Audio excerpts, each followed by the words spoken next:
저한테 카톡으로 좀 보내주시면. 네.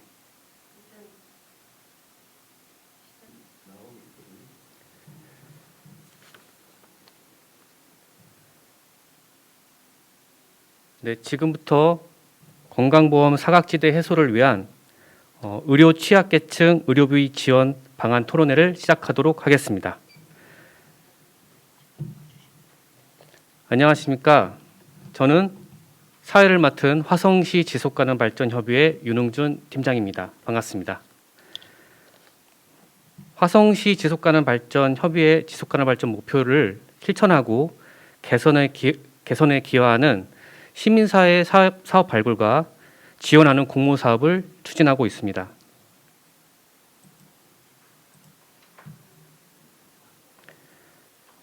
(2021년은) 총 8개의 시민실천 지원 사업을 진행했으며 공감직업환경의학센터는 건강보험 사각지대 해소를 위한 의료비 지원 사업을 참여했습니다.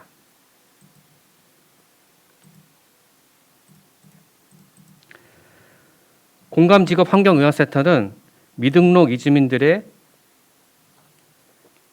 건강보험 미적용자를 대상으로 의료비 일부를 지원하여 적정 시기에 적정 진료를 받아 건강 악화를 예방하고 의료기관 종사자에 대한 인권 교육으로 이주민 및 사회적 소수자에 대한 차별과 혐오를 줄이고 지역사회 이웃으로 이해하는 상호협력하는 유대감을 향상하는 데 역할을 다했습니다.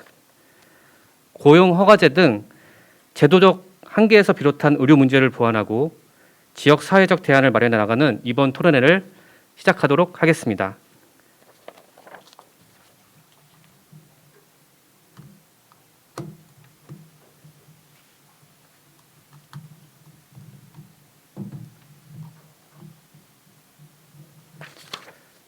토론회는 저희 사업 보고와 지정 토론, 그 다음에 자유 토론 순으로 진행이 되며 토론회에 참여하신 참가자 여러분들을 소개해 드리도록 하겠습니다. 우선은 사업 보고를 맡으신 저희 공감직업환경의학센터의 정경희 이사님을 소개해 드리도록 하겠습니다. 네, 인사해 주시면 감사하겠습니다. 네. 다음은 지정 토론회 좌장을 맡으신 이용근 화성시 지속가능발전협의회 사회적 지속가능성위원회 위원장님이 참여해 주셨습니다. 반갑습니다. 토론자로 다산인권센터의 안은정 상임활동가님 모셨습니다. 다올 공동체센터의 오현정 대표님 참여해 주셨습니다. 안녕하세요. 화성시 지역사회보장협의체의 신지연 사무국장님이 참여하셨습니다. 안녕하세요. 향남약국의 조윤미 약국장님 참여하셨습니다. 그리고 화성시 시의원님이신 신미숙 시의원님은 회기 중으로 온라인으로 참여하시게 됐습니다. 그리고 화성시 지속가능발전협의회에 남기련 사무국장님 오셨습니다. 네. 그리고 오늘 그 유튜브 중계를 맡으신 권영일 PD님과 그 다음에 오늘 도움을 주시는 화성지속협의회 이영란 간사님 참여해 주셨습니다. 네. 이상으로 참가자는 분들은 좀 소개를 해드렸고요. 다음은 사업 보고가 진행이 되도록 하겠습니다. 앞서 말씀드린 대로 건강보험 사각지대 해소를 위해서 향남 지역의 의료 취약계층 대상으로 의료비 지원 사업을 진행했던 정경희 공감직업환경의학센터 이사님이 앞으로 나와주셔서 발표를 해주시겠습니다.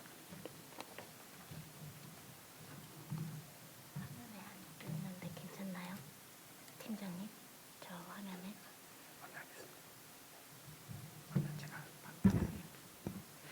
안녕하십니까. 공감직업환경의학센터의 정경희입니다. 건강보험 사각지대 해소를 위한 의료 취약계층 의료비 지원 사업 결과 보고를 드리도록 하겠습니다. 본 사업의 목적부터 좀 설명을 드리자면 건강보험 미적용 대상 의료비를 일부 지원하고 적정 시기 적정 진료로 건강 악화를 예방하면서 이주민 및 사회적 소수자에 대한 배제와 차별, 혐오의 시선을 좀 인식을 개선하고 지역사회 이웃으로 이해하고 상호 협력하면서 유대감을 향상시키는 것을 목적으로 합니다. 또한 고용허가제 등 제도적 한계에서 비롯한 의료 문제를 보완하는 지역 차원의 대안을 마련하는 계기를 좀 삼고자 본 사업을 추진하였습니다. 2021년 화성시 지속가능 발전 협의 시민 실천 공모 사업으로 선정이 되어서 지속협과 화성시 후원으로 진행을 하게 되었습니다. 오늘 제가 보고 드릴 내용은 주요하게 본 사업을 추진하게 된 배경, 그리고 결과 보고, 또 지역에서 건강 불평등을 해소하기 위한 방안을 모색하는 내용으로 좀 정리를 해봤습니다. 먼저 사업의 배경을 좀 보면 의료 취약계층의 범위를 건강보험 적용을 못 받는 자로 한정을 했습니다. 우리가 일부 이제 보험료를 체납되신 분들도 간혹 계신데 그런 분들은 좀 제외를 했고요. 건강보험에 가입하고 싶어도 가입이 안 되시는 분들, 예를 들자면 미등록 이주민이나 난민, 또 미등록 이주민 자녀들이 해당이 될 것 같습니다. 전 세계적으로 이주민의 숫자는 굉장히 급등하고 있습니다. 남반구에서 북반구로 예전보다는 통신과 교통이 발달되고 있기 때문에 이동이 자유로워지고, 그래서 이주민의 숫자가 늘어나는 것은 전 세계적인 추세인 것 같고요. 하지만 그에 반해서 사회적 소수자로 인권적 대우를 제대로 받지 못하고 있는 현실이기도 합니다. 국내 이주민의 이 10년 사이에 3.3배인데 화성시도 10년 사이에 3.2배로 급증을 하고 있다는 것을 도표로도 보실 수 있을 것입니다. 미등록 상태인 이유에 대해서 좀 살펴볼 필요가 있는데요. 전국 평균에 비해서 화성시는 이주 노동자 비율이 매우 높습니다. 그 전국의 이주민 중에 44.1%가 이주 노동자인데 화성시 같은 경우는 62.4%가 이주 노동자입니다. 현재 고용허가제를 통해서 아시아 15국에서 한국으로 대한민국의 이주 노동자들이 입국을 하고 있는데 중요한 거는 고용허가제라는 것이 사업장 이동이 원칙적으로 금지되어 있습니다. 그래서 어떤 사업장에 취직을 해서 소개로 들어갔는데 거기 일하시는 분들이 다 손가락이 잘려 있어요. 그러면 그래도 사업주의 동의가 없으면 사업장을 이동할 수가 없습니다. 예외사항으로 중대재해가 발생했을 때 노동자가 일을 하다가 그 사업장에서 사망했거나 중대재해가 발생했을 때는 이동을 할 수가 있습니다. 그렇다면 사람이 죽어야 이동이 가능한 제도라는 것이죠. 그래서 단기 체류를 전제로 하고 있고요. 고용허가제는 가족 동반도 금지되어 있습니다. 그래서 이주 노동자의 노동권과 인권이 심각하게 제약받고 있고요. 미등록 상태 증가 요인으로 작용하고 있고, 화성 지역에서 미등록 노동자가 얼마나 되는지는 정확하게 추산하지 않아서 알 수 없으나 화성 지역의 미등록 노동자 비율은 매우 높을 것이다, 이런 추정들을 많이 하고 있습니다. 또 취약한 환경으로 주거 환경이 있죠. 대부분 공장 일터와 가건물 컨테이너 이런 데에서 거주하는 비율이 75.76%에 육박하기 때문에 작업장 환경의 영향을 받을 수밖에 없는 위치고, 방범이나 안정성, 냉난방 시설, 위생, 청결하지 못한 공간, 이런 것들이 문제가 됐죠. 비등한 예로 올해 초에 그 포천 지역에서 겨울에 속행님이, 캄보디아 출신의 속행님이 난방이 안 되는 곳에서 주무시다가 얼어서 사망하시는 사고가 있었죠. 네, 그리고 굉장히 청결적인 부분도 문제가 되고 있고, 이 부분 경기도에서도 문제의식을 좀 갖고 있는 것으로 알고 있습니다. 취약한 노동 환경도 문제입니다. 하루 평균 9.6시간 근무, 일주일 평균 5.5일 근무. 그래서 굉장히 장시간 노동에 저임금을 받고 계시고, 그래서 나중에도 내용이 나오겠지만 이주 노동자들 같은 경우는 병원에 올 시간, 병원이 운영하는 시간에 맞춰서 병원을 내원할 시간이 없어서 실제 아파도 병원에 오지 못하는 경우들이 있는 것 같습니다. 일터에 취약한 환경도 문제입니다. 건강검진을 받게 돼 있고 미등록 이주 노동자도 건강검진 대상자입니다. 그런데 건강검진을 받았을 때 이상이 있지만 병원에 실제 가는 비율은 50%도 안 됩니다. 42% 정도 되고요. 또 위험에 대해서 알 권리, 그리고 이제 이주 노동자들이 오시면 의사소통이 원활하지 않기 때문에 그 사업장의 위험 요인이나 이런 것들을 잘 인지하고 교육이 돼야 될 텐데 그런 부분들이 잘 원활하게 유지되지 않고 있는 것 같습니다. 안전보건 교육 이수율도 뭐 50% 정도밖에 되지 않고, 근데 이분들 중에서 뭐 도움이 됐다라고 하시는 분들은 70%죠. 그래서 안전보건 교육은 굉장히 필요한 다국어로 필요한 부분인 것 같습니다. 산재 사망자 중에 이주 노동자 비율이 10% 정도에 해당이 되기 때문에 전체 노동자의 비율에서 이주 노동자 비율과 사망 노동자에서 이주 노동자 비율은 굉장히 이주 노동자 사망률이 높다라는 걸 단적으로 알게 해주는 데이터입니다. 또 사회적인 편견과 혐오, 취약한 환경 이런 것들도 이주 노동자들에게는 굉장히 정신적, 심리적 위축감과 불안감 이런 것들을 조성할 수 있겠습니다. 제도적 지원의 사각지대라고 또 이제 문제가 되는 사회적 제도적인 부분이 국민건강보험 가입 대상이 아닙니다. 미등록 이주 노동자와 난민은. 하지만 산재보험 가입은 의무 사항이거든요. 보건복지부의 외국인 근로자 의료비 지원 사업이 있긴 하나 굉장히 제한적입니다. 경기도 내에 18개 병원에서 시행 중인데 지금 현재 경기도 의료원 공공의료기관은 6개는 코로나19 전담 병원으로 거의 외래랑 입원 진료가 불가능한 상태입니다. 그리고 이런 사업을 시행하고 있는 화성시 소재 의료기관은 하나도 없습니다. 제가 그래서 경기도 18개 민간 병원 중에 하나하나 전화를 해봤습니다. 실제 공감위원회 내원하신 분들 중에 상급 병원이랑 연계를 해야 될 필요가 있어서 전화를 했는데 그나마 형식적으로 이렇게 홈페이지에 개설해 놓은 데도 있으셨고요. 실제 공공사업팀이 적극적으로 의지를 가지고 하는 병원은 굉장히 제한적으로 극소수에 불과했습니다. 화성 지역 현황을 좀 살펴보시면 사실 화성시 보건소에서 코로나19 전에는 격월로 또 화성시 외국인 복지센터에서 매월 코로나 발생 이전에는 무료 진료를 시행했었으나 이후에는 지금 중단된 상태입니다. 한국 이주민 건강협회 희망의 친구들이라고 해서 의료 공제가 있고요. 여기에는 미등록 이주민들이 매월 10,000원씩을 내 가지고 이 공제에 가입한 의료기관에 가서 진료를 받을 수 있습니다. 이 또한 의료 공제에 가입한 의료기관은 공감위원과 향남약국이 유일했습니다. 화성시에서.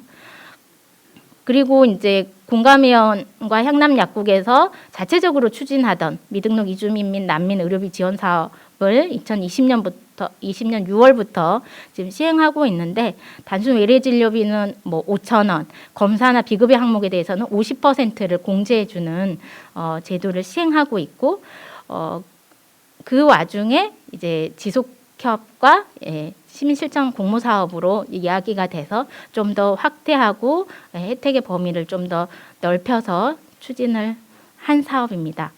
사랑의 열매 공동복지모금회 후원으로 일회성 긴급생계비 지원이 그전에는 뭐 한 3,40만 원 수준에서 추진됐었는데 이마저도 올해는 추진이 안 되고 있는 상황입니다. 건강장벽을 해소하기 위한 여러 가지 넘어야 될 장벽들이 사실은 많은데요. 의료기관 이용을 하지 못하는 이유에 대해서 2017년 이주 노동자 건강실태 설문조사를 했었는데 등록, 미등록 이주 노동자 모두 일이 많아서 병원 갈 시간이 없다. 이 이유가 가장 많았고 미등록 이주 노동자는 너무 비싼 진료비 또 신분이 탄로날까 봐 이런 불안함들이 문제가 됐습니다. 보건소, 공공의료기관이라고 하면 화성시에서 유일하게 보건소인데요. 보건소를 이용하지 않는 이유로는 보건소의 존재 자체를 몰라서 정보에 한계가 있는 거죠. 의료 정보에 대한. 단속의 두려움 때문에 미등록 같은 경우, 또 비용이 많이 들 것 같아서, 거리가 멀어서 교통의 불편함, 이런 것들을 들어주었습니다. 그래서 전체 이주 노동자 중에 의료기관을 이용하는 경우 병원이나 의원을 많이 이용했지만, 미등록 이주 노동자 같은 경우는 값비싼 의료비 때문에 약국이나 무료진료소를 이용하는 경우들이 대부분이었습니다. 그래서 미등록 이주 노동자 이 경우 건강보험 사각지대인데 비싼 의료비가 사실 문제가 되겠다 해서 이제 본 사업들이 모색이 되었고 추진을 하게 된 배경입니다. 경제적 부담이나 의료기관의 접근성, 건강보험 적용을 좀 확대해야 되고 의료비를 할인해주는 보완적인 장치들이 좀 필요할 것 같아서 이 부분 의료비를 할인해주는 의료비 지원 사업을 좀 추진하게 되었고요. 의료기관의 접근성이라고 하면 우리가 2차, 3차 의료기관에 바로 가기보다는 동네에 있는 1차 의료기관이 좀 더 접근성이 높기 때문에 이용을 활성화하고 또 거기에서 좀 더 심각한 증상이 있거나 정밀 검사나 수술이 필요한 분 같은 경우는 상급 연계 의료기관으로 연계하는 시스템 이런 것들을 활용할 필요가 있겠다. 이런 방식으로 해결을 해보자 이렇게 되었습니다. 물론 다른 문제들도 있습니다. 업무로 인한 병원 이용 못하는 것 같은 경우는 사업장에서 병원 이용 시간을 좀 허용해 주는 게 필요하고요. 의사소통이 안 되는 건 지역 기반의 원활한 통역 시스템이라든지 의료기관 정보 부족, 뭐 이건 다국어로 이렇게 정보를 좀 공유하는 게 필요하고 단속이나 안전상의 문제는 단속을 좀 규제하는 방법들이 있겠죠. 그래서 본 사업의 추진 경과를 좀 설명드리자면 2021년 7월 26일부터 11월 30일까지 좀 추진을 하였습니다. 사업 참여 의료기관으로는 향남공감위원회랑 향남약국, 향남드림치과 시티약국이 있었고요. 사업 대상은 미등록 이주 노동자, 난민이 주 대상이었습니다. 시민실전 공모 사업으로 1차 공모 선정이 되었고요. 간담회라든지 의료기관 종사자 온라인 교육, 또 의료비 지원 사업 협력계가 인증서 전달 이런 것들을 좀 같이 진행을 했습니다. 그래서 참여 의료기관 종사자 교육은 이주민과 건강이라는 주제로 공감 직업환경의학센터 김종수 이사장님께서 좀 진행을 해주셨습니다. 소속 기관은 골고루 좀 참여를 해주셨는데 31명이 전체가 70명 정도 되는데 31명 정도가 의료기관 종사자 중에 한 40% 정도가 본 교육에 참여를 해주셨고요. 그리고 뭐 여러 가지 이런 결과들도 좀 저희가 찾아봤습니다. 그 피드백을 받으면서 교육의 결과로 본 사업에 대해서 좀 관심도를 높이기 위해서 나중에 설문조사도 좀 진행을 했고요. 네. 그리고 사업을 홍보를 하기 위해서 이제 다국어 10개 다국어로 번역해서 이주민 인권보호단체나 이주민 공동체 SNS를 통해서 좀 홍보를 했습니다. 그리고 참여 의료기관에는 이주노동자분들이 그 의료기관에 가셨을 때 여기는 이걸 하는 데구나라는 걸 알 수 있게끔 인증서도 전달하는 기회를 좀 가졌습니다. 총 진료비와 약제비 지원액은 총 진료비 중 급여 항목, 그러니까 비급여 항목에 대해서는 지원을 하지 않았고 급여 항목에 한해서 본인 부담금 30%, 사업비에서 70%를 부담하였습니다. 보통 건강보험 적용이 본인 부담금 30%, 건강보험료에서 70% 지급이 되는 것에 맞춰서 본 사업에서도 기준을 이렇게 잡았고요. 총 324만 2,249원이 지원이 되었습니다. 의료비로는 의료기관에는 204만 원 정도, 또 약제비, 약국에는 119만 원 정도가 지급이 되었습니다. 사업 내용을 보면 진료 건수는 97건이었습니다. 내과가 가장 많았고요. 정형외과, 산부인과, 피부과, 신경정신과, 치과 좀 다양하게 있었고 환자 수는 2회 이상 방문하는 분들도 계셨기 때문에 총 48명이 진료를 보러 오셨습니다. 상급 병원과 진료 연계는 정밀 검사나 수술이 필요한 경우 한 2건이 발생을 했습니다. 약제비 같은 경우 총 74건이 공골계 질환이나 유장관 질환, 호흡기 질환, 감기 질환, 이런 일반적인 질환들이 많았고요. 특히 그 약제비 같은 경우 2만 원 이상이 22.2%, 또 5만 원 이상도 8.6%로 약제비 비율이 부담이 꽤 큰 것으로 좀 나타나는데요. 이런 만성 질환 같은 경우는 매달 약을 드셔야 되잖아요. 그래서 2회 이상 방문 환자가 차지하는 약제비가 총 약제비의 72.2%에 해당이 됩니다. 그 얘기는 실제 미등록 이주 노동자들이 만성질환, 고혈압, 당뇨 이런 만성질환에 걸릴 경우에 약제비 부담이 커서 이러한 약을 복용하기가 어렵다는 얘기일 수도 있습니다. 그래서 만성질환에 대한 약제비 부담도 고려를 해야 되지 않을까 하는 생각이 들었습니다. 저희 공감위원회에 오셨던 분들 사례를 좀 한 3개 정도만 사례를 좀 소개해 드릴까 합니다. 27세의 캄보디아 국적 미등록 남성 이주 노동자가 회사 관리자와 함께 내원하셨습니다. 한국말에 좀 더 익숙한 동료와 통화로 통역을 했고요.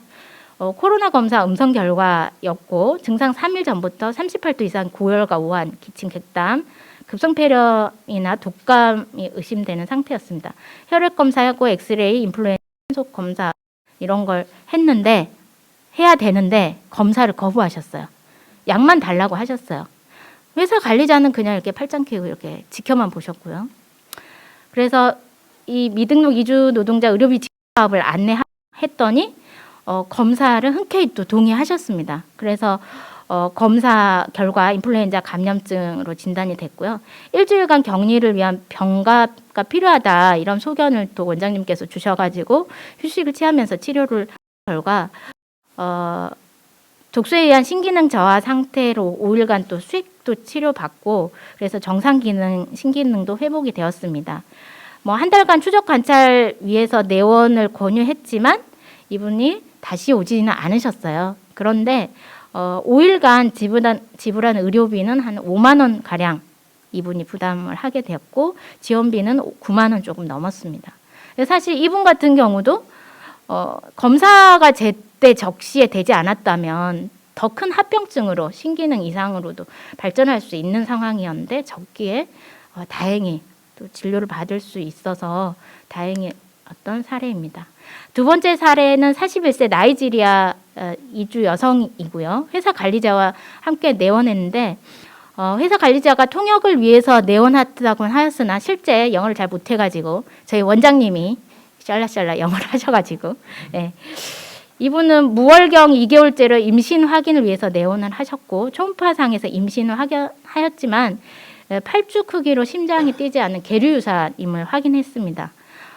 이미 유산된 지 일주일 이상이 지난 상태였기 때문에 소파 수술을 권유했으나 먹는 약이 없는지 왜냐하면 비용 때문에 수술 비용 때문에 문의했지만 국내는 아직 유산 약물을 사용이 허가되지 않은 상태여서 그리고 또 주수상 수술이 더 안전한 방법이기도 해서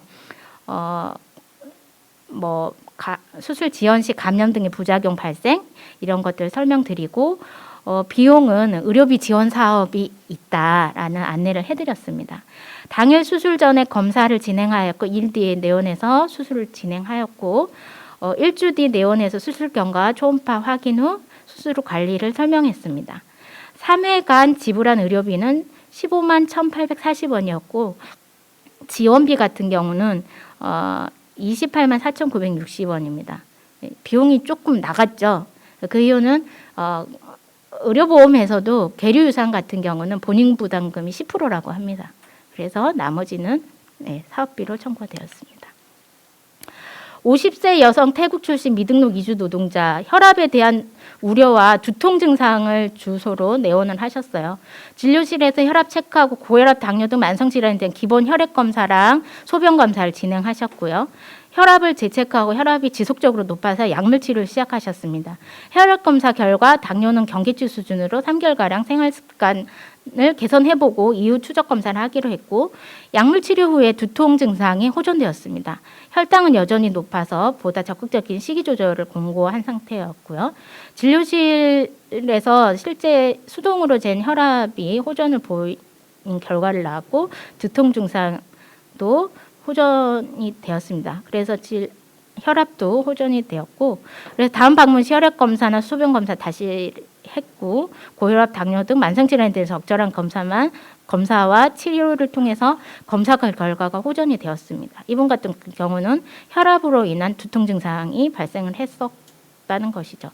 그래서 5회 방문하고 총 진료비 본인 부담 55,000원이 부담이 되었습니다. 지속적인 병원 방문과 정기적인 검사가 필요한 만성 질환자의 경우 이렇게 비용 부담이 커서 진료비 지원 제도가 큰 도움이 됐고 앞으로도 되었으면 좋겠습니다. 실제 저희 병원 참여 의료기관을 이용한 환자들한테 한 10명가량 이렇게 참여자 피드백을 면접 조사로 진행을 하였습니다. 평소 의료기관을 얼마나 자주 이용했는지, 또 이용 시 불편했던 점 무엇인지, 혹시 건강보험이 안 돼서 몸이 아파도 참고 가지 않은 적이 있었는지 질문했는데요. 이분은 그 부인이 미등록 이주 노동자시고 남편분은 한국 분이세요. 근데 아직 이제 결혼 혼인 신고가 안 된 상태인 것 같습니다. 똑같은 주사를 맞아도 남편분은 3만 원인데 와이프는 8, 9만 원 하고 검사하면 15만 원씩 나와가지고 병원 가기가 너무 무서웠대요. 그래서 와이프한테 참으라고 했는데 페이스북에서 우연히 이 사업을 알고 병원을 내원하셔서 너무 기뻤다, 이런 얘기 해주셨고, 또 올해 4월부터 의료보험이 안 되니까 병원 비용이 많이 나왔는데 CT를 1년에 2번 찍어야 되는 질환을 갖고 계셨어요. 의료보험 적용이 안 돼서 아직 못 찍어보고 있다, 이런 얘기도 해주셨고요. 수술해야 하는데 수술 비용이 300만 원 나온다고 해서 지금 현재 못하고 있다. 병원비가 비싸서 병원 안 가고 본국에서 약을 사다가 먹고 있다, 이런 분들도 계셨습니다. 그러면 아픔을 치료하기에 무엇이 필요하다고 생각하십니까? 라고 했을 때 모두가 이구동성으로 건강보험 적용이 됐으면 좋겠고, 의료비를 경감해주는 제도적인 지원이 정말 절실히 필요하다. 또 이 사업의 혜택을 받으면서 가장 크게 느꼈던 거는 그전에는 인간 취급을 받지 못했다는 느낌이었다. 거의 투명 인간 취급을 받았고 본인은 이 나라에, 이 국가에 없는 사람인데 귀중한, 본국에 가면 다들 귀중한 똑같은 인간들이고 내원하면서 인간으로서 대해줘서 너무 감사했다, 이런 얘기도 피드백으로 주셨습니다. 본 사업에 대해서 너무 기쁘고 반가웠다. 서울이나 수원에는 이런 병원이, 이렇게 지원해준 병원이 있는데 화성에도 이런 곳이 있구나라고 생각했다, 라고 말씀해 주셨습니다. 미등록 이주민 및 난민 의료비 지원 사업은 어떤 경로로 알게 됐느냐? 지원 단체나 SNS, 페이스북 같은 SNS를 통해서 알게 됐다는 분들이 대부분이었고요. 그럼 어떤 홍보 방법이 효과적이겠냐라고 했을 때도 단체에 포스터를 붙이거나 SNS로 공동체를 통해서 알려주면 좋겠다라는 피드백을 주셨습니다. 병원 이용에 있어 어떤 부분이 만족스러웠냐? 검사 비용도 저렴했고 혈압약을 먹었는데 두통도 사라지고 아내 건강이 많이 좋아졌고 그래서 화성시에 너무 감사하다라는 피드백도 주셨고요. 또 인간으로 대해줘서 너무 고맙고 더 고마운 것은 약국에서 약제비를 할인해줘서 너무 감사했다. 그래서 의료비 지원을 받아서 너무 만족한다. 물리치료도 받고 친절해서 편안했다, 이런 대체로 만족스러운 피드백을 주셨습니다. 그럼 불만족스러운 부분은 없으셨는지 여쭤봤는데 병원에 올 수 있는 시간이 토요일밖에 없는데 토요일에는 휴일 진료비를 받게 돼 있거든요. 예, 공감의원만 그런 게 아니라 모든 의료기관이 다 그렇게 하고 있습니다. 그래서 휴일 진료비를 받고 또 진료 대기 시간이 좀 긴 거, 또 CT를 찍어야 되는데 공감의원에 CT가 없어서 이런 게 조금 불편한 것 같다. 그래도 참을만하다. 이런 얘기들을 해주셨고요. 의료비 지원 사업을 이용할 의사가 있냐? 계속 이용하고 싶다. 너무 필요하다. 천식약 계속 평생 먹어야 되는 약인데 여기에서 이제 의료비 지원 안 해주면 딴 데 또 찾아봐야 될 것 같다. 이런 얘기도 해주셨습니다. 병원에 오실 때는 대부분 버스를 이용하셨고요. 한 2번 정도는 갈아타고 오시는 것 같았어요. 극소수는 자차를 이용하시는 분도 계셨고, 네, 그렇습니다. 그래서 의료 취약계층의 이런 건강권 증진을 위한 지역 차원의 방안으로는 첫째, 원활한 소통을 위한 지역 통역 시스템 구축이 좀 필요하다. 경기도권에서 콜센터, 다국어로 콜센터를 운영하고 있지만 전화해 보신 분들은 아시겠지만 늘 통화 중이고 굉장히 수요에 공급이 미치지 못하는 상황인 것 같습니다. 화성시에 이주 노동자들이 이렇게 많은데 화성시 자체의 통역 시스템, 물론 현재 화성 외국인 복지센터에서 통역 지원을 하고는 계세요. 그런데 콜센터를 전문적으로 운영하는 것과 필요할 때 전화를 걸어서 시간을 맞춰서 통역 예약을 해야 되는 것과는 근본적으로 좀 차원이 다를 것 같습니다. 병원비 부담을 경감해 주는 게 필요합니다. 적정 시기 적정 진료로 질병 악화를 막고 또 의료비 부담을 감소하는 거. 화성시 지역사회보장협의체에서 민간의료기관과 연계해서 의료비 지원 사업을 좀 추진하는 방안들, 또 의료 취약계층 건강권 증진 기금을 지역 차원에서 좀 조성해서 이런 사업들을 좀 확대해서 공감위원뿐만 아니라 다른 1차 의료기관에서도 많이 참여할 수 있게끔 좀 보완해 가는 게 필요하겠다는 거고요. 세 번째로 미등록 이주민 의료정보 공유 및 병원 갈 시간을 허용해 주는 거. 이런 병원 갈 시간을 허용해 주는 건 사실 사업주들의 마인드에 대한 개선, 인식 개선이 좀 같이 병행돼야 되는 부분인 것 같고요.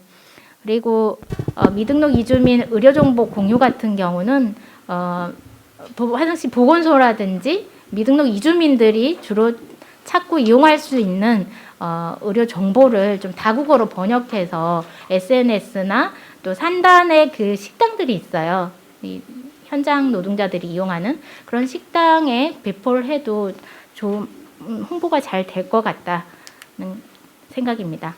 미등록 이주민 단속 근절 및 취약 환경을 개선하는 것 또한 중요하겠습니다.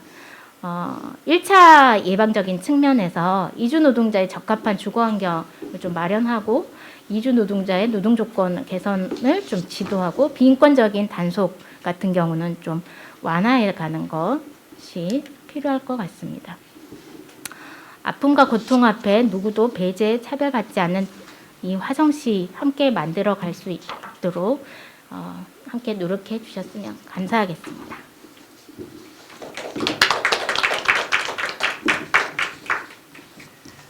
네, 공감직업환경의학센터의 정경희 이사님의 발표를 잘 들었습니다. 한 가지 안내 말씀드리겠습니다. 현재 저희 토론회는 유튜브로 실시간 스트림으로 중계를 같이 하고 있는데 현재 여기 현장의 시스템이 좀 불안정해서 약간 현장 실시간 유튜브 중계가 조금 원활하지 않아서 잠시 5분 정도 시스템을 점검하는 시간을 좀 가지도록 하겠습니다. 그래서 5분 뒤에 토론회를 다시 시작하도록 하겠습니다. 잠시만 기다려 주시면 감사하겠습니다.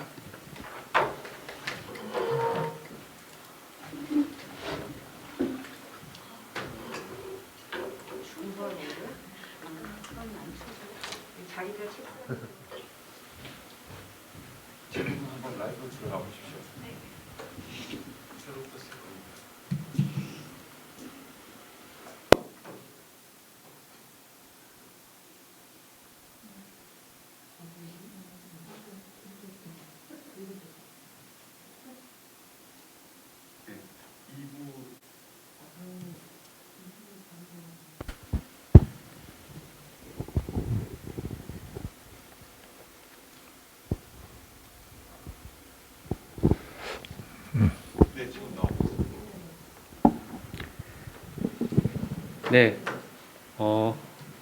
원활한 진행을 위해서 채널을 다시 올려서 지금 2부를 진행하도록 하겠습니다. 앞서서 정경희 이사님께서 건강보험 사각지대 해소를 위한 의료 취약계층 의료비 지원 방안 관련된 사업 보고를 말씀을 해주셨고요. 앞선 내용은 이후에 저희 유튜브 채널에 올려서 보실 수 있도록 저희가 진행을 하도록 하겠습니다. 그렇다면 두 번째 시간인 지정 토론이 있도록 하겠습니다. 지역적 대안을 모색하기 위한 자리에 다양한 이해관계자 여러분들을 모셨습니다. 진행은 이용군 화성시 지속가능발전협의회 사회적 지속가능성위원회 이용군 위원장님께서 진행해 주시겠습니다. 그럼 마이크를 자장님이신 이용군 위원장님께 넘겨드리도록 하겠습니다. 네, 마이크를 넘겨받은 이용근이라고 합니다. 예, 오늘 지정 토론을 해주실 분들에 대한 소개는 일부에서 해주셨기 때문에 따로 전체적으로는 하지 않겠습니다. 건강보험 사각지대 해소를 위한 의료 취약계층 의료비 지원 방안 토론회 지정 토론을 시작하도록 하겠습니다. 우리가 이제 인류의 미래를 담보하기 위해서 우리 인류가 함께 약속을 한 지속가능 발전 목표가 있습니다. 총 17개의 목표가 있는데 그 중에 빈곤과 기아 해결에 이어서 건강과 복지가 세 번째 목표에 해당됩니다. 오늘 그것과 관련한 주제로 다양한 의견들을 좀 듣게 될 텐데요. 마이크가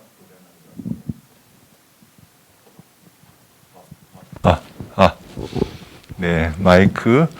예, 이게 아마 약이 다 됐을 수도 있겠는데요.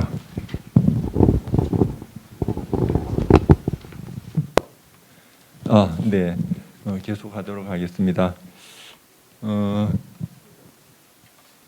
지속가능 발전 목표의 건강과 복지라는 그러한 주제에 그러한 목표와 연관된 이제 토론일 수도 있고, 그리고 좀 더 포괄적인 빈곤층에 대한 지원 방안의 논의가 될 수도 있을 것 같습니다. 앞에 기조 발표해 주신 우리 정경희 이사님 발표에도 포함되어 있듯이 화성은 이제 제1의 이주민 도시가 되고 있습니다. 몇 년 전까지만 해도 안산을 첫 번째로 꼽고 제2의 이주민 도시라고 얘기를 했었는데 3년 전부터 이주 노동자 수에서는 화성시가 가장 많은 수의 이주 노동자들이 일하고 있습니다.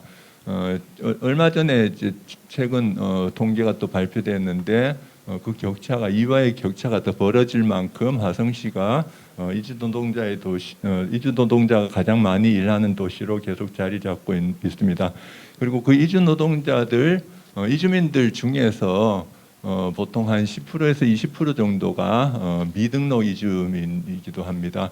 그래서 뭐 화성시가 그 지역 생산성 지수에서도 전국에서 1위를 꼽는 그 이제 가장 큰 힘은 제조업에 있는데, 그 제조업의 많은 사업장들이 작은 공장에서 일하는 이주 노동자, 그리고 그 중에 미등록 이주 노동자에 의해서 지탱된다고 해도 과언이 아닐 만큼 중요한 자리를 차지하고 있습니다.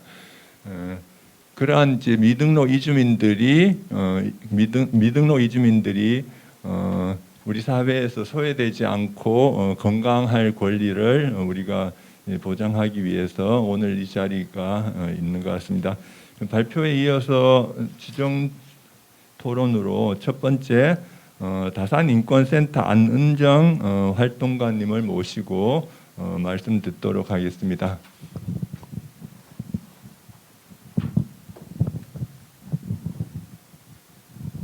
네, 안녕하십니까. 저는 첫 번째 지정 토론을 맡게 된 다산인권센터 활동가 안은정이라고 합니다. 제가 PPT를 준비를 했는데 좀 띄워주시면 좋을 것 같고요. 건강보험 사각지대 해소를 위한 의료 취약계층 의료비 지원 사업 결과 보고를 잘 들었습니다. 그리고 이런 소중한 자리에 초대해 주셔서 감사합니다. 저는 오늘 인권과 건강권에 대한 이야기와 이주노동자들의 건강권 그리고 지역사회에서 어떻게 이주노동자들과 사회적 취약계층의 건강권을 위한 활동을 볼 수 있는지에 대한 제안을 드리겠습니다. 건강권은 세계인권선언에서도 명시되어 있는 중요한 권리입니다. 세계인권선언 25조 1항은 모든 사람은 의식주, 의료 및 필요한 사회복지를 포함하여 자신과 가족의 건강과 안녕에 적합한 생활 수준을 누릴 권리와 실업, 질병, 장애, 배우자 사망, 노령 또는 기타 불가항력의 상황으로 인한 생계결핍의 경우에 보장받을 수 있는 권리를 가진다라고 명시되어 있습니다. 그리고 이제 사회권 규약에는 모든 사람이 도달 가능한 최고 수준의 신체적, 정신적 건강을 향유할 권리가 있다라고 이야기하고 있습니다. 이 건강에 대한 권리는 그냥 몸이 아프면 치료받고 진료받을 수 있는 권리이기도 하지만 이건 단지 보건의료적인 접근에만 한정되는 것은 아닙니다. 안전하고 위생적인 노동 조건, 그리고 적절한 영양과 주거 환경, 보건 교육 등 건강한 삶을 향유하는 데 필요한 모든 사회 경제적인 요소를 포함하여서 건강할 권리라고 이야기를 하고 있습니다. 이 건강할 권리에는 최근 코로나19와 같은 상황에서 질병의 예방과 통제에 대한 부분에서도 굉장히 중요한 역할을 미칩니다. 그리고 건강권 실현을 위한 조치를 취할 것을 국가의 의무로 규정을 하고 있습니다. 그리고 보건제도에 대한 권리, 그리고 질병의 예방 및 치료의 관리에 관한 권리, 그리고 필수 의약품에 접근할 권리 등 이 건강권이라는 것 자체를 아프면 치료받을 수 있는 평평한 권리로서 보는 게 아니라 한 사람의 생애 주기에 걸쳐서 전반적인 것으로 바라봐야 합니다. 아프면 치료받고 아프지 않게 예방할 수 있는 것. 인권에서 건강권이라는 건 그렇게 다양한 영역에서 살펴봐야 하는 것이고, 건강권의 보장이라는 것은 이 한 사람, 이 국가에 살고 있는 사람만이 아니라 사회에 생존하고 있는 모든 보편적인 사람들에게 보장되어야 할 권리입니다. 네, 우리 사회적으로 좀 알려지다시피 코로나19 상황에서 더 심각해지기는 했는데요. 이 사회 경제적 지위가 건강 불평등에 지대한 영향을 끼치게 되었습니다. 특히 최근에 코로나19 상황에서 이 건강 취약계층의 감염률이 굉장히 건강 취약계층이 코로나19에 감염된 확률이 굉장히 높아졌고 또 사망하는 확률도 높아지고 있습니다. 이것처럼 사회 경제적 지위는 건강 불평등에 영향을 미치게 되는데요. 아프면 치료를 받을 수 없고 돈이 없기 때문에 진료를 받을 수 없고 의료기관에 접근할 수 없고 이런 다양한 영역에서 건강 불평등이 나타나고 있습니다. 그런 건강 불평등의 가장 큰 상황에 놓여 있는 것이 오늘 이제 결과 보고에 나온 이주 노동자 그리고 난민 미등록 이주 노동자라고 볼 수 있습니다. 특히 난민이나 미등록 이주 노동자 같은 경우엔 건강보험의 사각지대에 존재하고 있습니다. 이 이주 노동자 같은 경우에는 국적, 인종, 국가가 다르다는 이유로 한국 사회에서 노동을 하고 있긴 하지만 사회적 차별과 제도적 차별에 놓여 있는 상황입니다. 이 사회적 차별이라고 하면 이제 길거리에서 이야기되는 뭐 이런 인종과 종교, 뭐 국가를 가지고 한 차별도 있는 것이고, 이 제도적으로 하면 아까 정경희 이사님 발표하신 것처럼 고용허가제 같은 국가가 제도적으로 차별적인 정책 시행을 만들어 놓은 그런 제도도 있습니다. 그런 제도적, 사회적 차별 안에서 이용할 수 있는 의료기관은 한정적일 수밖에 없습니다. 코로나19 상황에서는 앞서 이야기해 주셨던 것처럼 보건소나 무료진료소가 문을 닫았기 때문에 대부분 이들이 이용할 수 있는 의료기관이 없습니다. 그래서 약국에서 약을 막 이만큼 갔다가 집에서 아플 때마다 먹으면서 버티거나 아니면 어쩔 수 없이 마지막에 병원에 상황이 안 좋아진 과정 후에서 안 좋아진 상황에서야 병원으로 가게 돼서 더 큰 진료의 부담을 느끼게 되고 있습니다. 그리고 이런 이주 노동자에 대한 지원, 재난 지원 정책, 그리고 의료보험 지원 정책에서도 이주 노동자 같은 경우에는 사각지대에 놓여 있습니다. 특히 이제 코로나19 같은 상황에서는 이주 노동자든 국내에 거주하는 선주민이든 동등한 권리와 보장을 받아야 함에도 불구하고 이주 노동자는 한국이 국적이 아니라는 이유로 다른 나라에서 왔다는 이유로 이제 더 차별받고 있는 상황이죠. 특히 이제 건강과 직결되는 문제에서의 이러한 차별은 사람들의 생명과 안전을 더욱 위협하고 있는 상황입니다. 이 건강권 보장을 위한 AAQ 원칙이라는 것이 있습니다. 이 AAQ 원칙은 건강, 이 차별 없이 진료에 접근이 가능한가, 접근이 용이한가, 그리고 충분한 내가 이용할 수 있는 양이 있는가, 이 이용 가능성에 대한 부분, 그리고 당사자의 건강 개선을 위해 우리 사회 제도들이 설계되어 있는가, 이런 용인 가능성의 부분, 그리고 이 사람들을 치료할 수 있는 제도적 지원이 우수한가, 이 질적 우수성에 대한 이야기까지 이제 포함을 하고 있습니다. 네, 제가 하겠습니다.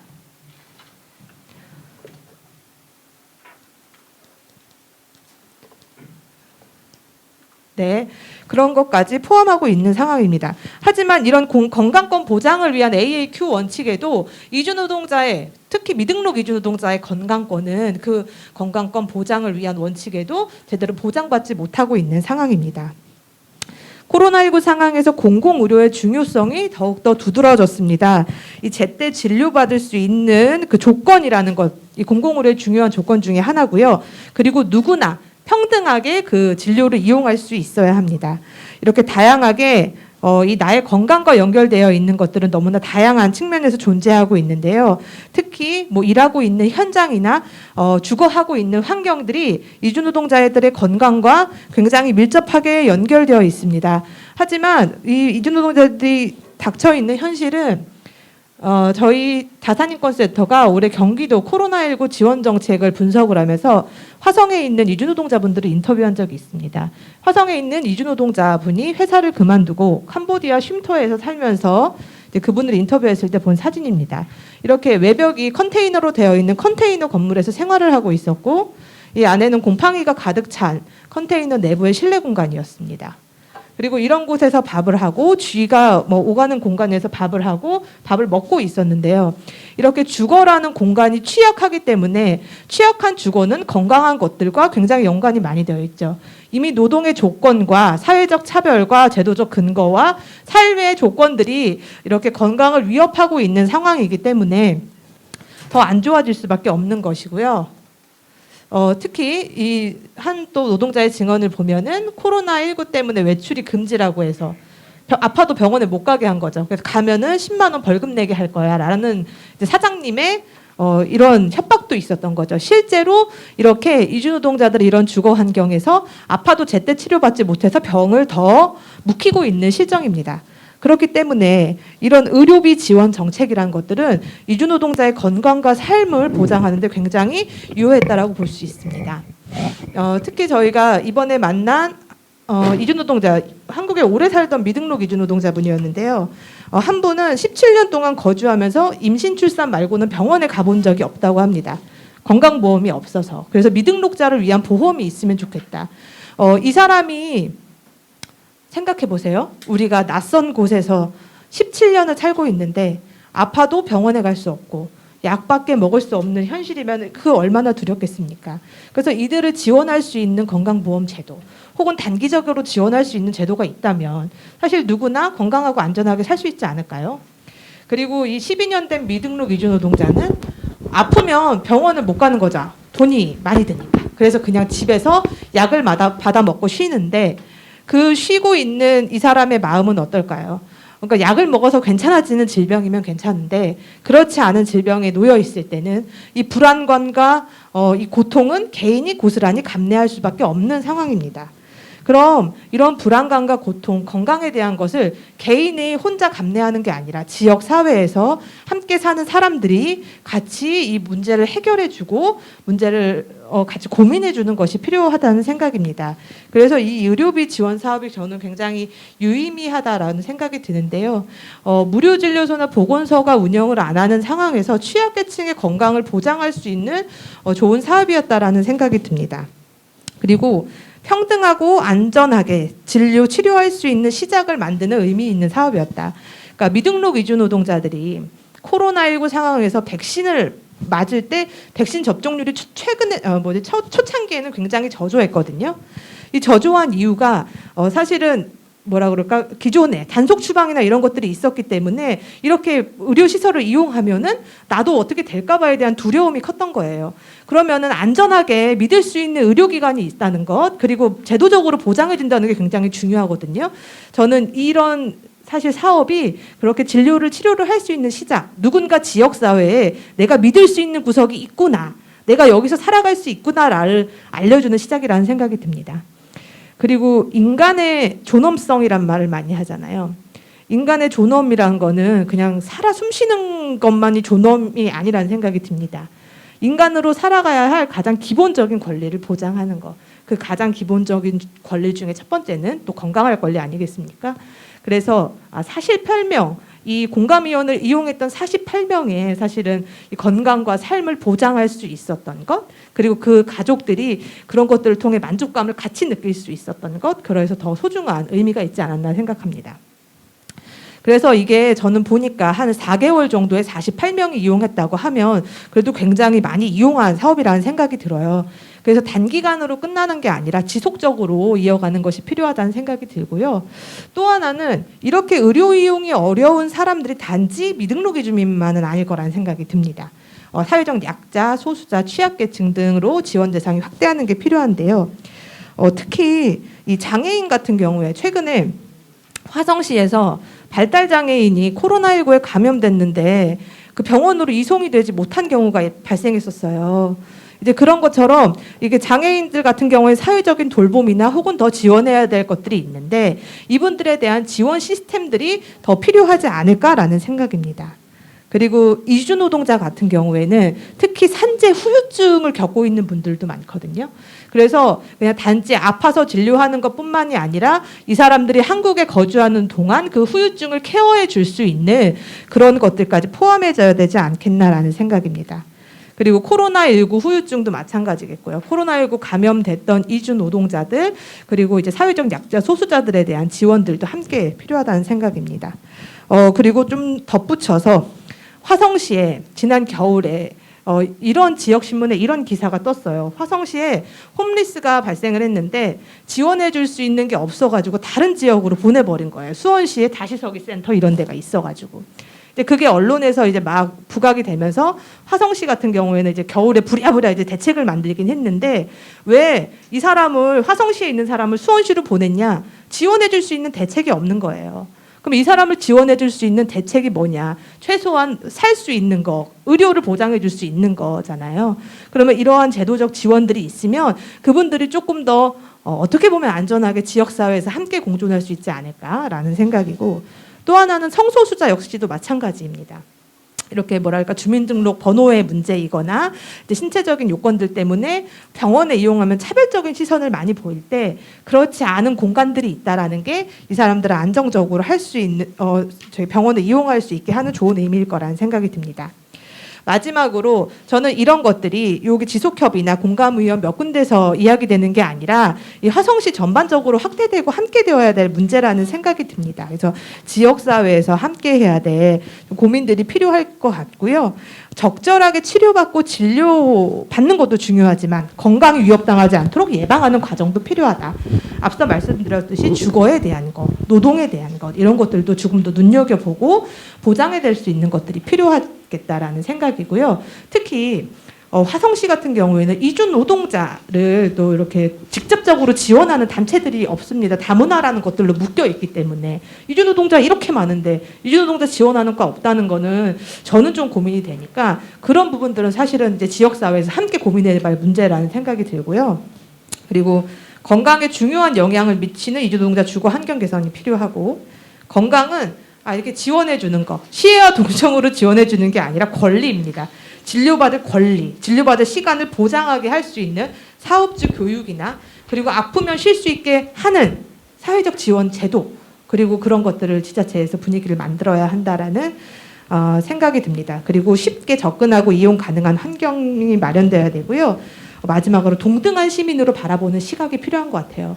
특히 이주노동자나 뭐 이제 아까 말씀드렸던 홈리스나 사회적 약자 취약계층들에 대한 차별적인 시선이 많은데 그게 아니라 동등한 시민이다. 화성시 인권보장 및 증진에 관한 조례 시민에 대한 조항은 여기 화성시에 주소를 둔 사람도 있지만 화성시 소재하는 사업장에서 사업하거나 근로하는 사람까지 포함합니다. 그렇기 때문에 제가 말한 모든 사람들이 화성시의 시민인 거죠. 그럼 시민을 보호하고 인권을 보장하는 건 시장의 책무인 거고 그건 지역사회에서 책임을 같이 물어줘야 되는 문제라는 생각입니다. 마지막으로 이 코로나19 상황에서 우리가 확인한 건 모든 사람의 삶이 연결되어 있다는 겁니다. 내가 오늘 여기 행복해도 저는 이 문 밖을 나가면은 여러분들과의 오늘 관계를 만들었고, 그리고 또 다른 관계를 만들 거기 때문에 이 관계는 우리가 서로 잘 알아가는 근거가 되기도 하지만 우리의 감염의 경로가 되기도 합니다. 어떤 관계를 잘 만들 것인가가 고민인데요. 미등록 이주 노동자, 너무 긴 것 같은데요. 마지막으로 미등록 이주 노동자 같은 경우에 백신 접종률이 초반에 낮았습니다. 지자체에서 굉장히 높이려고 애썼어요. 코로나19 이주 노동자의 감염률이 확산이 심했기 때문이죠. 그래서 이 백신율을 막 높이려고 갖은 애를 썼습니다. 왜냐하면 이주 노동자들의 안전이 보장돼야 모두의 안전이 보장될 수 있다는 거죠. 저는 그게 가장 중요한 열쇠와 키워드인 것 같아요. 이 재난 위기 상황이나 평소에도 사실은 누구의 안전한 삶을 보장하기 위해서는 나만 안전한 게 아니라 이 사회 구성원 모두가 안전할 수 있는 조건을 만들어서 같이 안전해야지 우리가 모두 안전한 거잖아요. 그래서 인간은 모두가 뭐 존엄하다라고 아까 말씀드린 존엄은 나 혼자의 존엄이 아니라 나와 관계 맺고 있는 사람들, 이 사회에서 가장 어려운 위치에 있는 사람들, 그 사람들의 존엄이 보장돼야 우리 모두의 존엄이 보장된다라는 생각이 듭니다. 그래서 우리가 모두 연결되어 있다라는 그 마음으로 지역사회에서 이런 좋은 사업들 앞으로도 계속 해나갔으면 좋겠습니다. 감사합니다. 네, 고맙습니다. 이번에 실시한 시민 실천 사업으로 의료 취약계층 의료비 지원 사업, 특히 이제 이주 노동 미등록 이주민을 중심으로 한 취약계층 의료비 지원 사업이 왜 필요한지 하는 것에 대해서 아주 잘 정리해 주신 것 같습니다. 특히 이제 말씀해 주신 것 중에 이 이주 노동자들의 건강권이라는 것이 단순하게 보건의료 영역에서 국한되는 것이 아니라 생애주기 전반에 걸쳐서 이제 우리가 살펴봐야 할 사회 경제적인 요소라는 점, 이것에 대한 지적은 아주 적절하셨던 것 같습니다. 그래서 그 세계 인권 선언을 우리 차용해 오기도 하셨는데, 사실 유엔에 보면은 이주 노동자와 그 가족에 관한 권리, 이주 노동자와 그 가족의 권리에 관한 협약이라는 것이 있습니다. 이게 이제 유엔의 협약인데 이것을 비준하면 국내법과 동일한 효력을 이제 갖게 되는 것이죠. 우리나라가 유엔 아동 권리 협약을 이제 비준을 했기 때문에 아동 권리 협약에 나오는 모든 조항들은 국내법과 동일한 효력을 갖듯이 이주 노동자와 그 가족의 권리에 관한 협약, 이것도 이제 비준하는 게 필요한데 안타깝게도 10여 년 동안 계속 비준을 요청했음에도 불구하고 아직도 이제 비준을 안 하고 있습니다. 거기에 따르면은 뭐 생존권적인 그 기본권은 뭐 당연하게도 뭐 인도적인 사유로라도 이제 우리가 필요한 권리라고 인식하는데 사회권적인 권리에 대해서는 대개는 이게 정말 보장되어야 하나 그런 이제 의문들을 갖기도 합니다. 그러나 사회권적인 권리, 보편적인 복지를 포함해서 이제 사회권적인 권리 역시도 이주 노동자, 이주민들에게 그리고 그 가족들에게 차별 없이 제공하는 것이 필요하다는 게 국제사회의 기준이기도 합니다. 그래서 그것을 한번 되돌아보는 그런 자리였던 것 같습니다. 다음으로 다월 공동체 오현정 대표님을 모시고 화성 지역의 이주민 지원 활동 과정에서 있었던 다양한 말씀을 들려주시도록 하겠습니다. 네, 안녕하세요. 다월 공동체 센터 대표 오현정입니다. 저는 여기 미등록 외국인들도 있지만 그들을 고용하고 있는 그 고용업체, 그것도 같이 함께 좀 이야기를 나누려고 합니다. 한국 사회는 1990년대 중반 이후로부터 경제 위기 IMF를 겪으면서 세계 우산 안에 강제로 편입되어 왔습니다. 그래서 더불어 국내 인구 구조의 변화는 그 세계적 인구 이동의 영향으로 외국인 인구가 서서히 증가하고 다문화 상황을 경험하기 시작하고 또 일상이 되어버렸어요. 근데 한국 사회에서 이주민 대다수가 단기간 일하고 본국으로 돌아가는 외국인 노동자들이 많아지고 있고, 그중에 파악되지 않고 있는 미등록 외국인의 수도 많은 퍼센트를 가지고 있습니다. 아까 전에 자장님께서 말씀하셨을 때 대략 10%라고 하는데 현장에서 느끼는 실감은 10%를 훨씬 더 웃돌지 않을까라는 생각을 하고 있습니다. 미등록이라는 꼬리표 때문에 많은 상황에서 소외받고 있고 또 이들이 그냥 제도적 사각지대로 숨겨져 있는 거죠. 네, 근데 아파도 다른 사람의 명의를 빌려서 병원을 가야 되고 그나마도 그렇게 병원을 갈 수 있으면은 다행인 거고 저희 또 화성 서남부 권역에는 병원이 없는 곳들이 많아서 다행히 제조가 되는 약국들이 많이 있습니다. 그래서 그런 약국들을 이용해 가면서 버텨내고 있는 미등록 외국인들이 많이 있는데 이 외국인들을 고용하고 있는 업체들이 또 대부분이 영세 업체들입니다. 근데 이분들이 예전에는 인건비가 싸기 때문에 인건비가 저렴해서 미등록 외국인들을 고용을 했지만 미등록 외국인을 고용했을 경우에도 굉장히 큰 데미지가 있습니다. 그 데미지는 언어가 통하지 않기 때문에 이분들이 일에 능숙해지는 데 시간이 걸리고 그거에 투자 대비 이 영세 업체들도 저렴해서 썼지만 그렇지는 않다라는 거. 그리고 또 이분들이 다 똑같은 한국인과 외국인들 같이 고용하고 있는 근로자들이기 때문에 누구는 아파서 병원에 못 가고 이런 차별을 할 수가 없는 상황이기 때문에 어떻게든 이 친구들을 병원에 데려갈 수 있는 방법들을 찾아보려고 굉장히 많은 노력들을 하고 있습니다. 인근의 한 업체는 외국인 근로자 한 40명 중에 10명이 등록이고 30명이 미등록 외국인들입니다. 이분들은 가끔 가다가 저한테 전화를 굉장히 많이 하세요. 요번에도 이제 눈이 아픈데 안과를 가야 되는데 어디를 가면 좋을까요? 라고 문의를 하시면서 이제 뭐 이렇게 제가 병원을 알려드리고 이런 상황이 되기도 하는데 이분들도 최소한의 노력을 굉장히 많이 하세요. 또 다행히 사장님, 대표님 친인척분이 또 병원을 하셔가지고 이제 기본적인 병원은 또 거기 그 병원에 가서 병원을 다녀오기도 하고 이렇게 조금 적극적으로 애쓰시는 부분이 있습니다. 근데 이런 분들은 미등록을 쓰는 경우가 단 하나예요. 3D 업체이기 때문에 3D 업체에는 한국인도 오지 않고 등록 외국인들도 잘 안 와요. 힘들다고 와서 나가버리고 그래서 버텨내는 사람들은 미등록 외국인들이고 미등록 외국인들밖에 쓸 수 없기 때문에 그 공장은 30명 가까이 넘는 숫자를 그 미등록 외국인을 쓰고 있는 겁니다. 그래서 이분들은 그래도 본인들이 굉장히 노력을 해가면서 어떻게든 병원에 갈 수 있는 기회를 마련해 주려고 노력을 하고 있는 업체도 있고요. 또 그 옆에 또 다른 업체가 있는데 그쪽에는 등록 외국인은 아예 없습니다. 한 18명가량의 여자들로 구성이 되어 있는 그 업체인데 거기도 미등록이에요. 전부 다.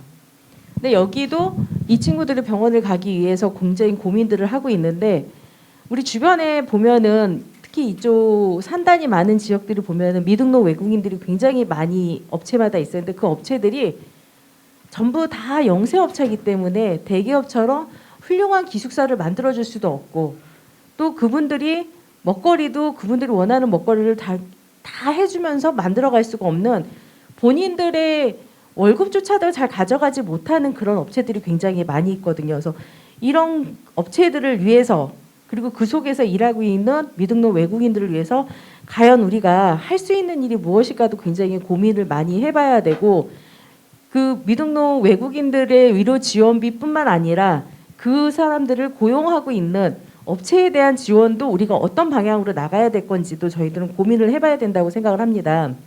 그리고 얼마 전에 이제 네팔 친구 하나가 알코올 중독에 빠져서 계속 외삭에 전화가 오고 출입국 사무소에도 들어갔다 오고 보호소에서도 관리가 안 되는 지구대에는 계속 연락이 오지만 이 친구를 받아줄 수 있는 그곳이 어떤 곳도 없었습니다. 그래서 저희가 난민 사무소에도 군포 쪽에 있는 난민 사무소에도 전화를 하니 난민이 아니어서 받아줄 수가 없고 또 알코올 중독에서 비행기를 태울 수가 없어서 본국으로 송환할 수도 없고 오기 직전에 바로 들은 소리였는데 본국에서도 그 친인척을 여기저기 물어서 알았더니 그냥 한국에서 있게 내비둬라 보내지 말아라라는 이야기를 들었을 때 굉장히 슬펐습니다. 그러니까 젊은 청년이었거든요. 굉장히 나이도 어리고 한국에 이르러 나온 사이에 부모님은 돌아가셨고 네팔 친구들이 자살률이 굉장히 높답니다. 한국에 와서 일하는데 언어의 장벽도 높고 또 고학력자들도 굉장히 많이 들어오고 있습니다. 그 친구들이 한국 생활을 적응하면서 본국으로 돌아갔을 때 또 일할 수 있는 자리가 많지 않기 때문에 자살률이 굉장히 높은데 이 등록으로 제대로 그래도 조금 대우받고 있는 외국인 근로자들도 자살률이 높은데 그렇지 못한 미등록 외국인들의 자살률은 얼마나 많을까라는 생각을 하면서 굉장히 힘들겠구나라는 생각을 합니다. 이 사람들이 다 한국에 올 때는 코리안 드림을 가지고 한국에 오지 않았을까. 저희가 예전에 아메리칸 드림으로 미국에 가서 성공하는 걸 꿈을 꾸듯이 이 사람들도 한국에 와서 돈을 벌어서 성공할 거라는 생각을 가지고 한국에 왔는데 그렇게 하는 일들이 녹록하지가 않았던 거죠. 이번에 이 네팔 친구를 저희들이 겪어내면서 이 친구들을 어떻게 우리가 도와줄 수 있을까, 민간에서 공동체들끼리 돈을 모아서 알코올 중독을 좀 치료할 수 있는 병원에 보내보자 이런 이야기도 하지만 이미 본인의 의지가 너무 없기 때문에 굉장히 힘들 거다라는 생각을 하고 있지만 민간에서는 어쨌든 노력은 하겠죠. 근데 이 친구에게는 의지가 생기지 않는 한 이 추운 겨울에 추워지는 이 겨울에 길거리에서 어떠한 상황이 발생할지도 굉장히 걱정되는 부분도 있고 또 그 친구의 건강도 걱정이지만 그 친구가 술에 취해서 또 내국인들에게 선주민들에게 어떠한 영향력을 끼칠 건지도 그것도 굉장한 두려움이 있고 그래서 이런 것들에 대해서 저희들이 걱정을 같이 함께 진행을 해야 되는데 이번에 코로나 백신도 앞전에 얘기가 나왔었는데 미등록 외국인들 코로나 백신 맞기 전에 마스크 지원 사업을 했었습니다. 내국인들이 왜 미등록까지 우리가 이렇게 챙겨줘야 되냐는 선주민들의 이야기도 굉장히 많이 있었습니다. 그래서 거기에 대고 저희가 이분들에게 마스크를 지원하고 손소독제를 지원하는 이유는 단 하나. 이분들이 건강해야 병원도 못 가는 이분들이 건강해야 우리의 건강을 지켜집니다. 우리를 위해서 나눠주는 겁니다. 라는 이야기를 했습니다. 그러면서 이제 백신도 미등록 외국인들에게 맞게 해주겠다 해서 저희들이 찾아내서 그분들의 백신 작업을 시작을 하는데 정말 나서지 않아요. 회사에서조차도 자기네 정보가 노출이 될까봐 그래서 회사 정보 들어가지 않습니다. 우리 여기 서로나 더크니우 나시와나 이런 정보가 들어가지 그 어떤 정보도 들어가지 않을 거고 이 정보는 백신을 맞는 다음엔 다 폐기 처분됩니다라는 정말 각성 아닌 각서처럼 저희들이 이야기를 하고 이 친구들을 백신을 맞출 수 있게 했었습니다. 그래서 이렇게 우리들이 민간에서 함께 노력을 하면서 진행을 하고 있는데 민간은 한계가 있습니다. 우리가 지원하는 거에 대한 한계가 있기 때문에 민간과 행정과 또 이렇게 이 미등록 외국인들을 고용해야만 하는 업체들 이런 기업들과 함께 조금 논의 방향을 확대시켜야 되지 않을까. 그래서 저는 그런 토론 방안을 조금 가지고 나왔습니다. 여기서 마치겠습니다. 감사합니다. 네. 미등록 이주민들과 다양하게 접하면서 이제 느꼈던 점들을 말씀 주셨습니다. 특히 미등록 이주민에 대한 지원뿐만 아니라 미등록 이주 노동자들 고용하고 있는 사업장에 대한 지원도 우리 함께 고민해 봐야 되지 않느냐는 말씀 주셨는데 그만큼 우리 사회 안전망이 취약하기 때문에 결국 그들과 이제 연을 맺고 있는 회사에 이제 일정한 시점으로라도 지원이 필요하지 않는가 이런 지적인 것 같습니다. 그리고 이제 뿐만 아니라 미등록 이주민들이 같이 이제 관계하고 있는 이제 커뮤니티에 대한 지원 역시 이제 중요할 것 같아요. 이번에 코로나 미등록 이주민 접종을 위한 다양한 노력들을 펼쳤는데 거기에서 이제 중요한 역할을 한 것이 역시 커뮤니티라는 것을 확인할 수 있었습니다. 화성에 미등록 이주민을 경기도에서는 한 7,000명을 예상을 했었는데 실제로는 뭐 우리는 이제 14,000명 이상일 거라고 예상은 하고 있죠. 한 10,000명 정도가 이제 커뮤니티를 통한 접수를 통해서 이제 접종에 참여할 수 있었던 것, 이런 것들도 중요한 하나의 경험이었던 것 같습니다. 예, 이어서 다음으로는 이번에 시민실천 공모사업에 함께 이제 참여하셨던 향남약국의 우리 조윤미 약사님을 모시고 말씀 듣도록 하겠습니다. 네, 안녕하세요. 저는 이 건강보험 사각지대 해소를 위한 의료 취약계층 의료비 지원 사업에 같이 참가를 하였고요.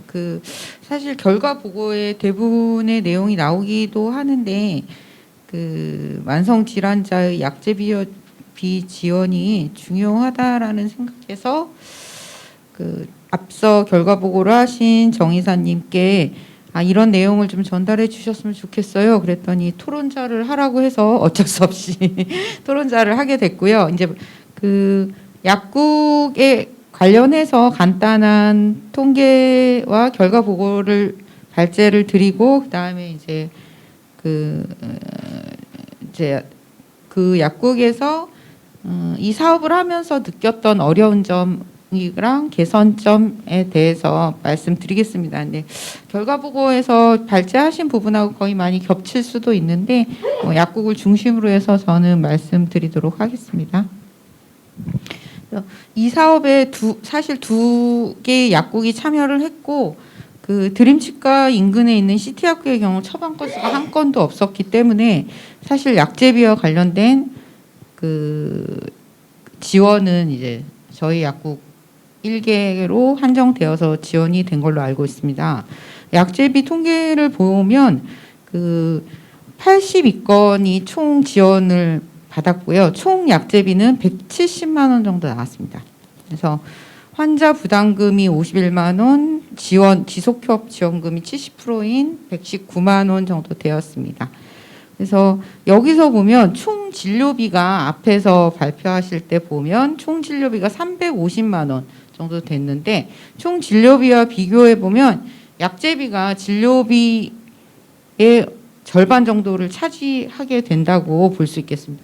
저도 이렇게 약제비가 많이 나올 거라고 생각을 못 했었거든요. 근데 이번 사업을 통해서 미등록 이주민들의 약제비가 상당 부분을 차지하는구나라는 것을 알 수 있게 되었습니다.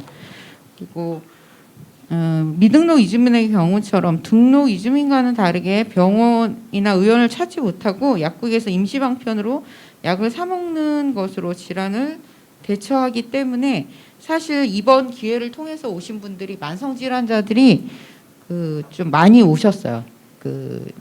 기간에 병원이나 의원을 이용하지 못했다가 이제 SNS나 커뮤니티를 통해서 아시고 오신 분들도 꽤 많이 있었던 것으로 압니다. 약제비의 금액별 분포를 보면 5만 원 이상인 경우에도 8% 정도를 차지했고 감기 포함해서 호흡기 질환, 근골격계, 위장관, 고혈압, 피부 질환 이런 것들이 많은 비중을 차지하였고 그 외에 이제 고지혈증, 갑상선 질환, 당뇨병 등의 이런 만성 질환도 있었습니다.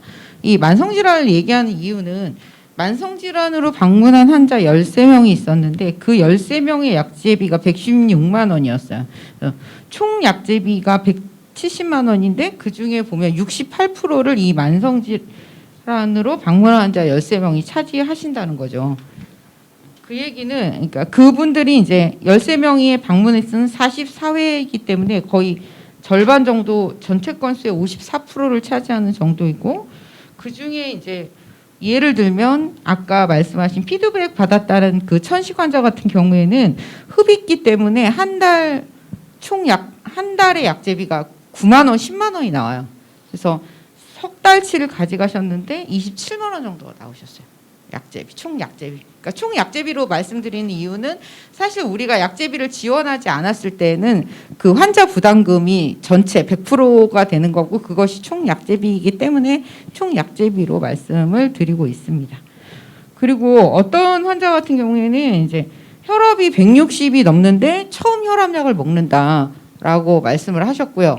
여태까지 왜 혈압약을 안 먹었냐라는데 그러니까 사업장에서 건강검진 왔다 2차 검진이 나오잖아요. 그럴 때 이제 잠깐 그 한두 번 먹었었는데 약값이 너무 비싸서 못 먹고 또 넘긴 거죠. 그러다 또 검진을 왔는데 2차 검진 대상자가 되니까 이제 그 혈압이 높은 걸 알고 이제 혈압약을 계속적으로 타기 위해서 오셨다는 말씀도 하셨습니다. 그래서 고혈압, 당뇨, 고지혈증 이런 만성 질환자들 같은 경우는 한 달 약값이 최소 3만 원에서 많게는 5만 원. 아까 말씀드린 것처럼 천식 같은 경우에는 뭐 10만 원까지도 나오는 경우가 있겠습니다. 그러다 보니까 이런 만성 질환자들이 사실은 전혀 그러니까 자기 질환에 대해서 관리할 수 없는 상황에 놓여져 있는 미등록 이주민들이 대다수였던 것을 알 수 있었습니다. 그래서 그 여태까지가 이제 간략한 사업을 하면서 발제를 했던 부분이고요. 그래서 저는 한 5가지 정도의 그 생각들이 들었습니다. 그래서 첫 번째는 만성 질환의 지속적인 관리를 위해서 지속적인 지원의 필요성이 있다라고 판단이 듭니다. 그래서 사실 고혈압은 관리를 안 하면 심근경색이나 관상동맥 질환으로 갈 수 있는 것처럼 1차 의료기관에 정기적인 방문을 통한 지속적인 관리가 필요합니다. 그래서 이러한 측면에서 보면 의료비뿐만 아니라 약제비의 지속적인 지원이 필요하다라고 판단이 듭니다. 네. 그리고 이런 것들은 화성시의 미등록 이주민들을 위한 의료기관의 시스템 구축이 필요하다고 판단이 듭니다. 죄송합니다.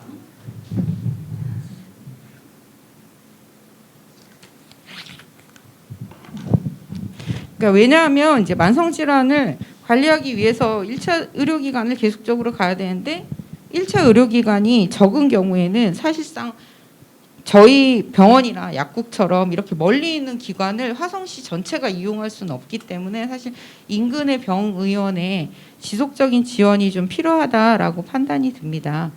두 번째로는 코로나로 인해서 보건소의 진료가 없어지면서 이용을 못하면서 미등록 이주민들의 의료기관의 접근성이 떨어질 수밖에 없었습니다. 화성시에서 아까 발제에서 말씀드렸던 2달에 한 번 하던 무료 건강검진과 무료 진료가 코로나 이후에 중단이 됐는데 사실 이제 건강검진 같은 경우도 질환의 발견과 예방의 측면에서 상당한 중요한 측면이 있는데 이런 것들로 인해서 미등록 이주민의 사각지대 이주민의 경우에는 사각지대에 놓여질 수밖에 없었고요. 그렇지만 이제 미등록 이주민들이 무료로 거의 보건소를 무료로 이용하고 있었는데 이 보건소가 진료를 안 보게 되면서 이 보건소를 제외한 병원이나 약국 같은 경우에 이주민을 위한 정책이 전혀 활발하지 않기 때문에 이 통로가 사실상 막혔다라고 생각이 좀 들었습니다.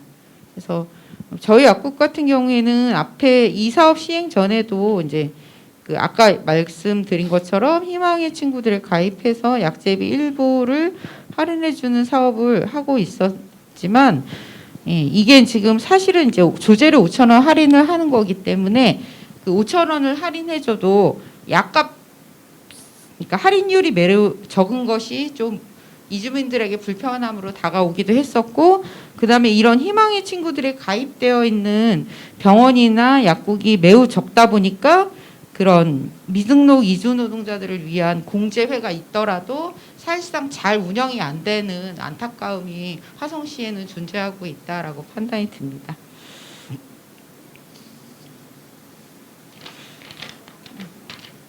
이렇듯이 이제 화성시의 이주민을 위한 1차 의료기관과 약국 이 네트워크가 필요하고 이런 2차 의료기관의 연계와 발굴이 사실 필요하다는 생각이 듭니다.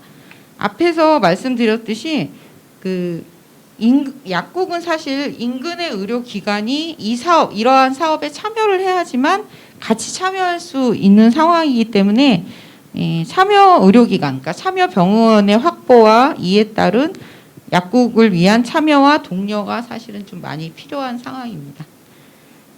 그래서 예를 들면 이제 녹색병원 같은 경우에는 아동 청소년 환자 같은 경우가 1차 의료기관을 방문했을 때 의료비하고 약제비를 8, 90% 지원을 해줘요. 그러니까 저희가 예를 들어 소속 그 녹색병원에 소속이 돼 있으면 지원을 해주고 그 다음에 일부를 1차 의료기관이 부담을 하고 환자는 무료가 되는 거죠. 그래서 아동 청소년에 대한 이런 특별한 또 의료 지원들도 좀 화성시 같은 경우에도 이런 것들을 고려해 보는 것이 필요하지 않는가라고 생각이 듭니다.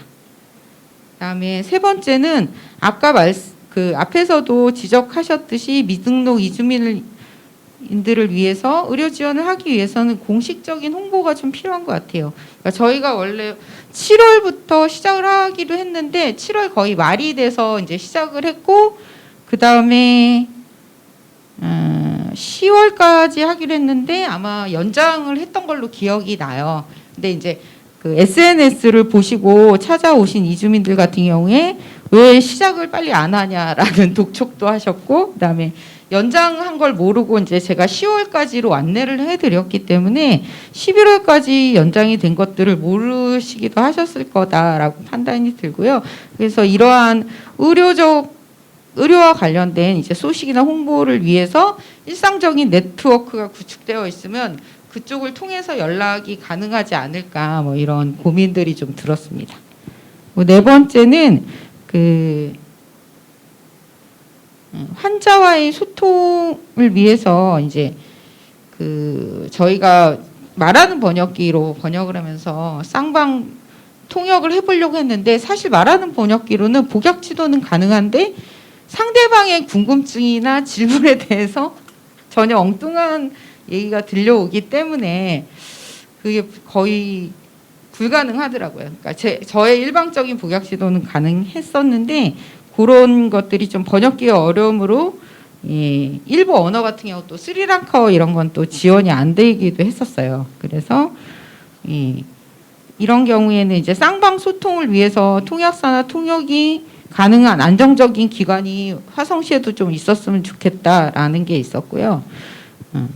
그 다음에 뭐 물론 이제 화성 외국인 복지센터 같은 경우 통역을 하고 있긴 한데 너무 바쁘고 사람이 많을 때는 그 번호를 찾아갖고 통역을 하기가 좀 어렵더라고요. 그래서 통역하면 몇 번 이런 것들이 화성시에도 즉각적인 접근성을 가질 수 있는 화성시의 지원이 필요한 것이 아닌가. 또 하나는 이제 이렇게 통역을 하더라도 보건의료 쪽에 교육이 일정 정도 돼 있는 통역사들이 좀 존재했으면 좋겠다. 그래야지만 이제 저희가 전달을 해도, 그러니까 일반적으로 대부분의 미등록 이주민들은 이제 잘 전달이 안 되면 이렇게 바꿔주세요. 한국말을 잘할 수 있는 친구분을 바꿔주시는데 이 친구분도 사실 보건의료 쪽에 어떤 적절한 이 지식이 없기 때문에 통역이 너무 어려워요, 사실. 그래서 그 일방적으로 제가 전달은 할 수 있는데 제가 그 이주민들의 말을 알아듣기가 상당히 어려운 경우가 많이 있어서 이제 보건의료에 관한 그런 교육이 더해지면 훨씬 더 이제 수월하게 그 통역을 이용할 수도 있고 그럴 것이다라는 생각이 좀 들었습니다. 그래서 앞에서 이제 결론적으로 얘기를 하면 이주민들이나 그러니까 미등록 이주민, 그 다음에 의료 취약계층에 대한 지속적인 사업의 유지와 화성시 전체로의 확대가 필요하지 않는가라고 판단이 드는데요. 왜냐하면 대부분 이제 공감의원도 근고교육계 물리치료를 하기는 해요. 하기는 하는데 대부분이 약만 받고 가는 경우가 많이 있었어요. 그래서 왜 약만 받고 가냐, 꼭 물리치료하고 가셔라라고 얘기를 하면 시간이 없다는 거예요. 일단 회사 관계자하고 오는 경우도 상당히 많았고요. 시간이 없는 경우도 많이 있었고 타 병원에 이제 그러면 야간 진료를 이용하게 해주거나 타 병원을 소개시켜줘야 되는데 사실 지금 이번 사업에서는 저희밖에 하는 데가 없었기 때문에 안내를 하려고 해도 가능한 병의원이 이렇게 할인이나 그 지원 정책을 해주는 병원이 없어서 안내를 해주지 못한 경우도 많이 있었고요.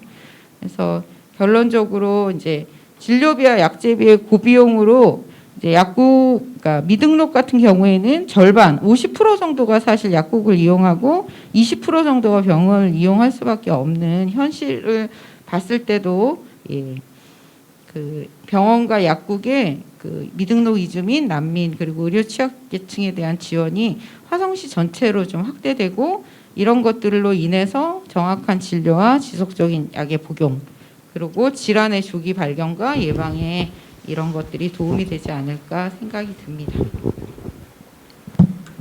제 5가지 정도로 말씀드리고 마치겠습니다. 네. 네, 우리 조윤미 약사님께서 현장에서 직접 시민 실천 사업을 수행한 내용을 바탕으로 해서 정책 제안까지 해주셨습니다. 아주 하나하나가 다 귀에 새겨지는 말씀이었던 것 같습니다. 특히 이제 그 미등록 이주민 같은 경우 만성 질환자가 많이 이제 있고 그래서 이제 약에 의존하는 경향이 굉장히 크다는 것 이번에 이 사업을 통해서 확인을 했던 것 같습니다. 그래서 의료비 지원이라는 게 의료비에 그치지 않고 꼭 약제비 지원까지 같이 패키지로 있을 필요가 있고 그런 점에서 유일하게 참여하신 우리 향남약국 우리 큰 격려 고맙다는 박수를 드려야 될 것 같습니다. 네, 이제 속도를 조금 더 이제 내야 될 것 같습니다. 다음으로는 사회복지 분야에서 민관 협력 거버넌스를 이제 지휘하고 있는 조직이 있습니다. 화성시 지역사회보장협의체에 중심적인 역할을 해주신 우리 신지연 사무국장님을 모시고 한 말씀 청하도록 하겠습니다. 네, 안녕하세요. 소개받은 화성시 지역사회보장협의체 신지연 사무국장입니다. 저는 이 건강보험 사각지대 해소를 위한 이번 사업들을 보면서 많은 생각들을 좀 해봤는데요. 특히나 우리가 사각지대 해소를 위해서는 민간과 공공의 어떤 협업이 어느 때보다 중요한 사항이라고 생각을 합니다. 또한 이제 코로나19로 이제 굉장히 이제 어려운 상황 속에서 이렇게 사각지대 해소를 위해서 특히나 미등록 이주민들의 그 의료 문제를 해결하기 위해서 사단법인 공감 직업환경의학센터와 화성시 지속가능발전협의회에서 이런 사업들을 추진하신 거에 대해서 굉장히 존경의 표시를 드립니다. 저는 이제 민간과 공공의 협업 방안에 대해서 좀 말씀을 드리고 싶은데요. 사실은 이 그 외국인 주민들 특히나 이제 이주 노동자 분들이 생활하고 계시는 곳이 바로 우리 화성시의 지역입니다. 그렇다고 하면 이분들은 우리의 주민이고 우리의 주민이라면 우리가 28개 읍면동이 있는데 읍면동에서 함께 마을살이를 하시는 우리의 주민들이시거든요. 근데 우리가 28개 읍면동에 지역사회보장협의체가 있습니다. 이분들이 하시는 일은 사각지대 발굴과 자원 연계 사업을 하고 있어요. 그렇다면 우리의 이 사각지대 발굴이라는 것은 우리가 살고 있는 마을에 어려운데 공공에서 서비스를 받지 못하거나 민간에서 서비스를 받지 못하는 그 분들을 발굴해내는 것이 바로 읍면동 지역사회보장협의체의 활동입니다. 그렇다고 하면 우리의 마을의 주민이신 이런 이주 노동자분들이라든지 특히나 이 미등록 주민이라 이제 의료 사각지대에 계시다면 분명히 또 다른 사각지대에도 계시겠죠. 그렇다면 우리 읍면동 협의체가 좀 더 이분들에 대한 관심을 갖고 이분들이 우리의 주민이다, 우리와 함께 마을 생활을 하는 분들이다 라는 인식을 가질 수 있도록 교육을 좀 더 인식 개선이라든지 이런 사업들에 우리 각계 부서에서 관심을 가져야 되겠다. 더욱이 우리가 내년도 2022년부터 제4기 읍면동 지역사회보장협의체 위원이 구성됩니다. 이분들의 임기는 2년인데요. 내년 1월부터 이제 4기가 구성이 돼요. 그래서 저희가 지역의 사각지대 발굴을 위해서 좀 더 역량을 강화하고 읍면동 지역사회보장협의체의 역할을 강화하기 위해서 많은 이제 사업들을 구성하고 있는데 특히나 교육 사업을 이제 저희가 강조하고 있고 그리고 많은 분들이 읍면동 지역사회보장협의체에 활동을 할 수 있도록 시민교육도 저희가 준비하고 있습니다. 그러한 측면에서 이번 토론회를 통해 저도 느꼈고 이제 많은 분들이 많은 시민들이 느끼실 텐데 우리와 함께 살아가고 있는 이러한 그 외국인 주민분들에 대한 인식을 개선하는 것부터가 진행이 되어야 되겠다라는 생각들을 했습니다.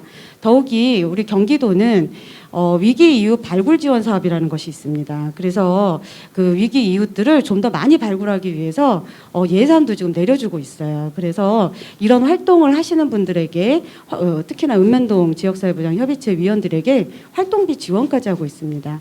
이러한 것들을 볼 때 좀 더 좀 우리가 적극적으로 서로 민간과 공공이 연계해서 이런 그 사각지대 발굴을 적극적으로 추진하는 단체와 좀 협업을 하는 방안들을 나중에 고민할 필요가 있겠다라는 생각을 합니다. 그리고 저희 화성시는 2020년도부터 마을복지 계획을 수립을 하고 있어요. 이 마을복지 계획은 각 단위는 각 읍면동이고 읍면동의 그 어떤 마을복지 과제들을 소규모 의제들을 주민들이 해결할 수 있는 것들을 찾아서 그것들을 계획을 수립하고 실행하는 것까지 목표로 하고 있습니다.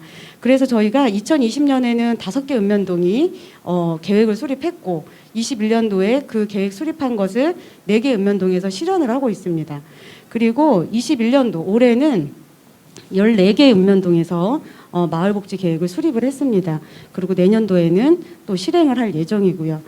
이러한 상황 속에서 제가 몇 군데 이제 보기는 했으나 다 보지는 못했지만 우리 그 외국인 주민에 대한 의제는 제가 보지를 못했어요. 그렇다고 하면 지금 저보다 앞서서 많은 분들이 이제 각계각층에 계신 분들이 말씀을 해주셨는데 이러한 사업들이 정작 마을에서 어떤 사각지대를 발굴하고 이런 활동을 하시는 분들한테는 그닥 인식이 되어 있지 않다라는 좀 문제점으로 제가 보았습니다.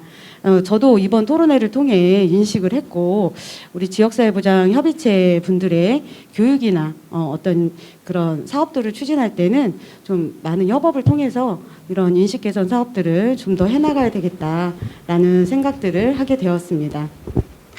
또 한 가지 더 말씀을 드리면 어느 이제 시군구든 지역사회보장 계획을 수립하게 되어 있어요. 이거는 4개년 계획입니다. 그래서 지금 내년까지가 지금 제4기 지역사회보장 계획이 지금 추진되어지고 있고, 근데 아쉽게도 제4기 지역사회보장 계획이 수립이 될 때 외국인 주민에 대한 사업들이 빠져 있어요.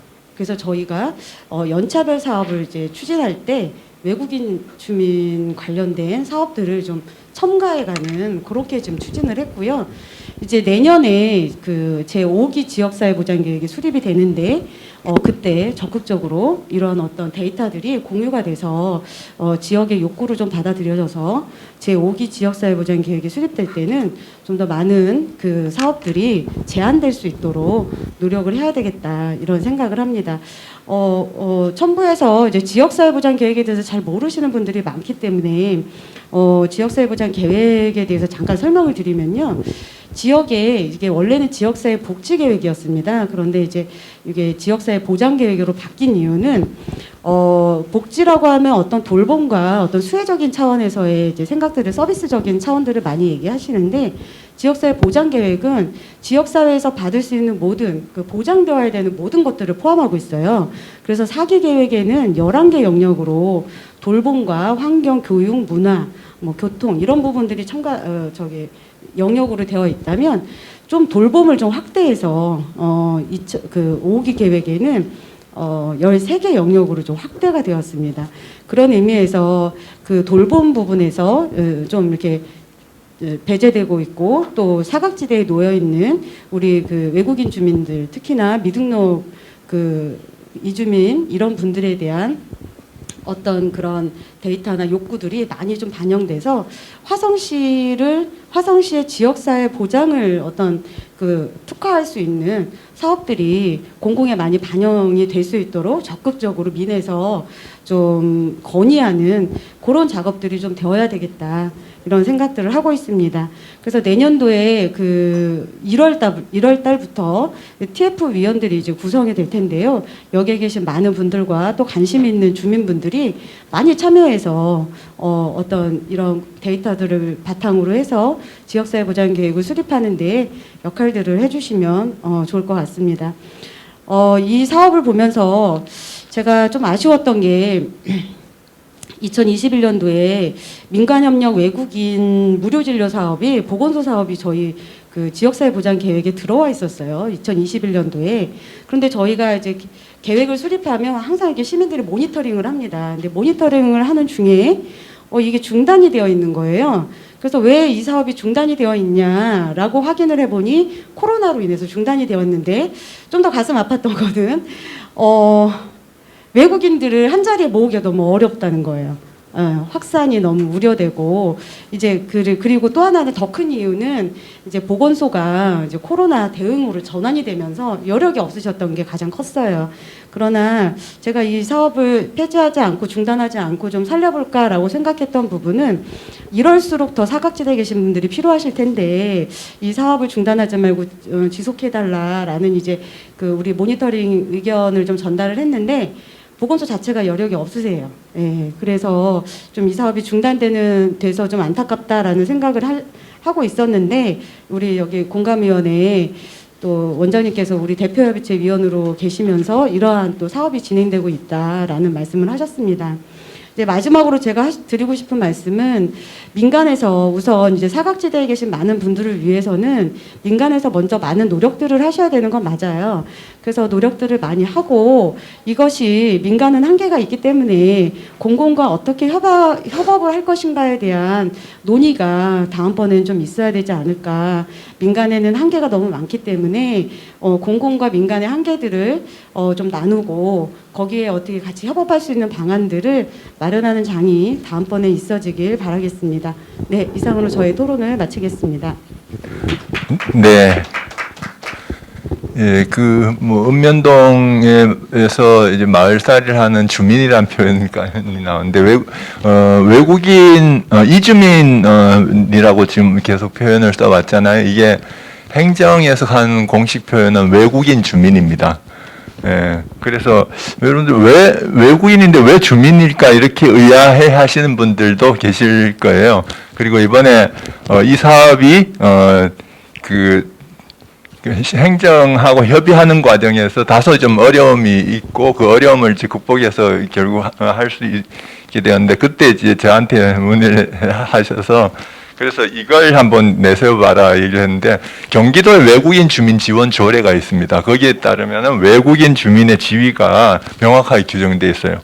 도내 외국인 주민은 법령이나 다른 조례 등에서 제한하지 아니하는 한 도민과 동일하게 도의 재산과 공공시설을 이용할 수 있고 도정의 각종 혜택을 받을 수 있다. 이게 기본 기준입니다. 왜 주민이 아니어야 되냐고 오히려 역질문을 해야 되는 것이죠. 외국인 주민도 명확하게 주민이고 그리고 세금 다 내고 주민으로서의 권리와 의무를 다 수행하고 있는 권리 주체라는 그것을 이제 명확하게 할 필요가 있을 것 같고요. 그럼에도 불구하고 이게 이제 아직은 선언적인 의미에서 그치고 있죠. 그래서 이게 실제로 권리를 보장하는 사회 경제적인 요소로까지 확장되지 못하는 것 속에는 우리 주민들의 이제 의식의 문제가 분명히 따르는 것 같습니다. 그래서 인식을 개선하기 위한 노력도 이제 우리 계속 말씀 주셨던 것 같습니다. 예, 다음으로는 마지막 지정 토론인데요. 화성시 그러니까 화성시 의회에서 소관 상임위인 교육복지위원회 신미숙 시위원님 모시려고 했었는데 지금 회기 중인 관계로 사전에 영상을 촬영을 한 것으로 대신하도록 하겠습니다. 네, 한 가지 말씀드리면 현장에서는 음성만 들으실 수 있다. PPT 보실 수 있기 때문에 그 점 양해 부탁드리겠습니다. 그럼 바로 영상 재생하도록 하겠습니다. 마스크를 벗고 오늘 오랜만에 인사드립니다.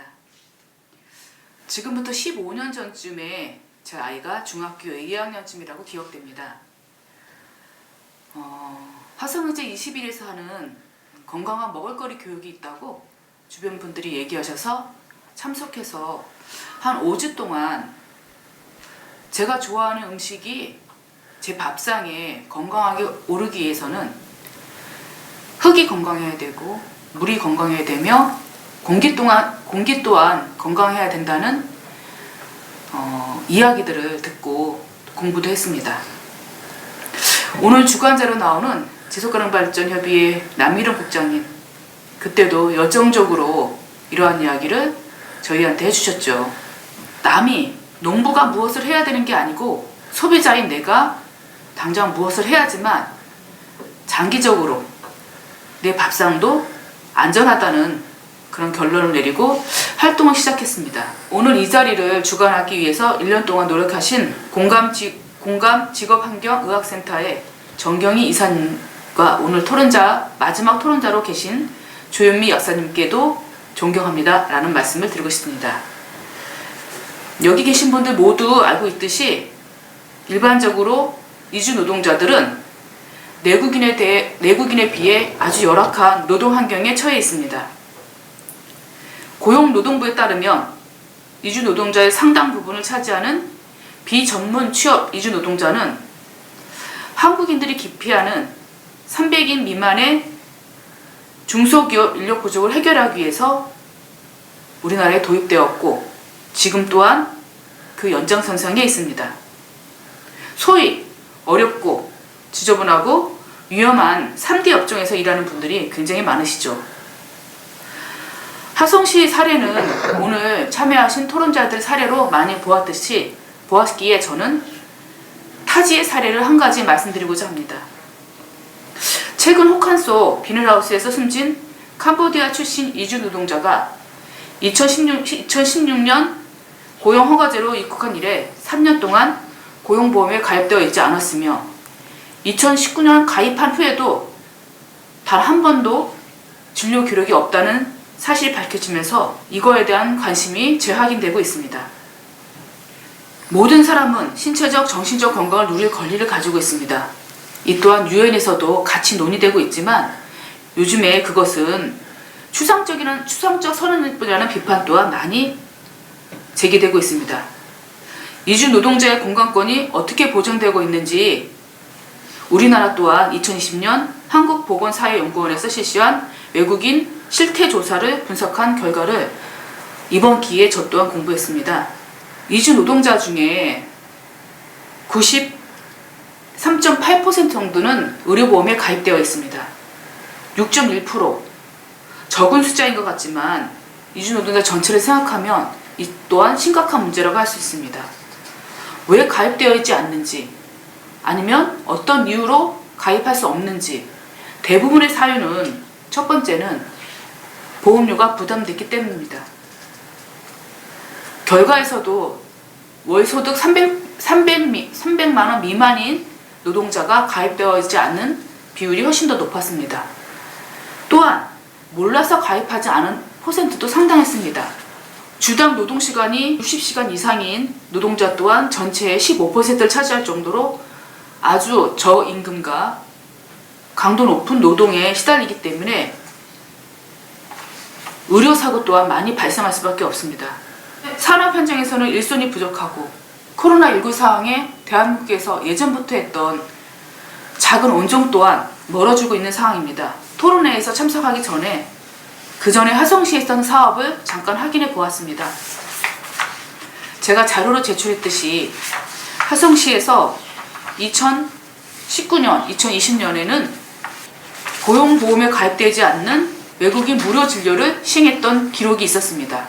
2019년대는 385명, 2020년에는 85명이 여러 가지 참여기관, 자원봉사 참여기관과 함께 야구 약간의 비용을 들여서 하고 있던 사업 또한 2021년 전면 중단되고 있는 상황입니다. 몇 가지 사항에 대해서 현재 논의되고 있는 부분을 말씀드리겠습니다. 외국인 복지센터에 대한 지원을 내년엔 조금 더 강화했습니다. 첫 번째는 외국인 복지센터에 대한 통역 부분에서 조금 더 예산을 증액했습니다. 여러 가지 부분에서 여러 가지 나라에 대한 통역 부분을 전체 금액으로 보면 3억 원까지 늘렸습니다. 외국인 복지센터 이외에 다른 기관에서 수용할 가능성도 있습니다. 그리고 자료를 보고 나서 화성시 보건소를 통해 외국인 무료 진료에 대한 부분도 다시 한번 논의하겠습니다. 화성시 안내센터에 외국인을 위한 외국인 복지센터나 여러 가지 무료 안내 서비스에 대한 부분을 늘리도록 하겠습니다. 앞으로 할 일 또한 많이 있습니다. 여기 계신 분들과 논의하면서 이것들을 다 이뤄내는 그날까지 같이 해주시면 감사하겠습니다. 그 자리에 같이 참석해서 토론하고 질문을 받았으면 좋을 텐데 참석하지 못해서 다시 한번 죄송합니다. 이상으로 마치겠습니다. 화성시 시의원 신미숙입니다. 고맙습니다. 네.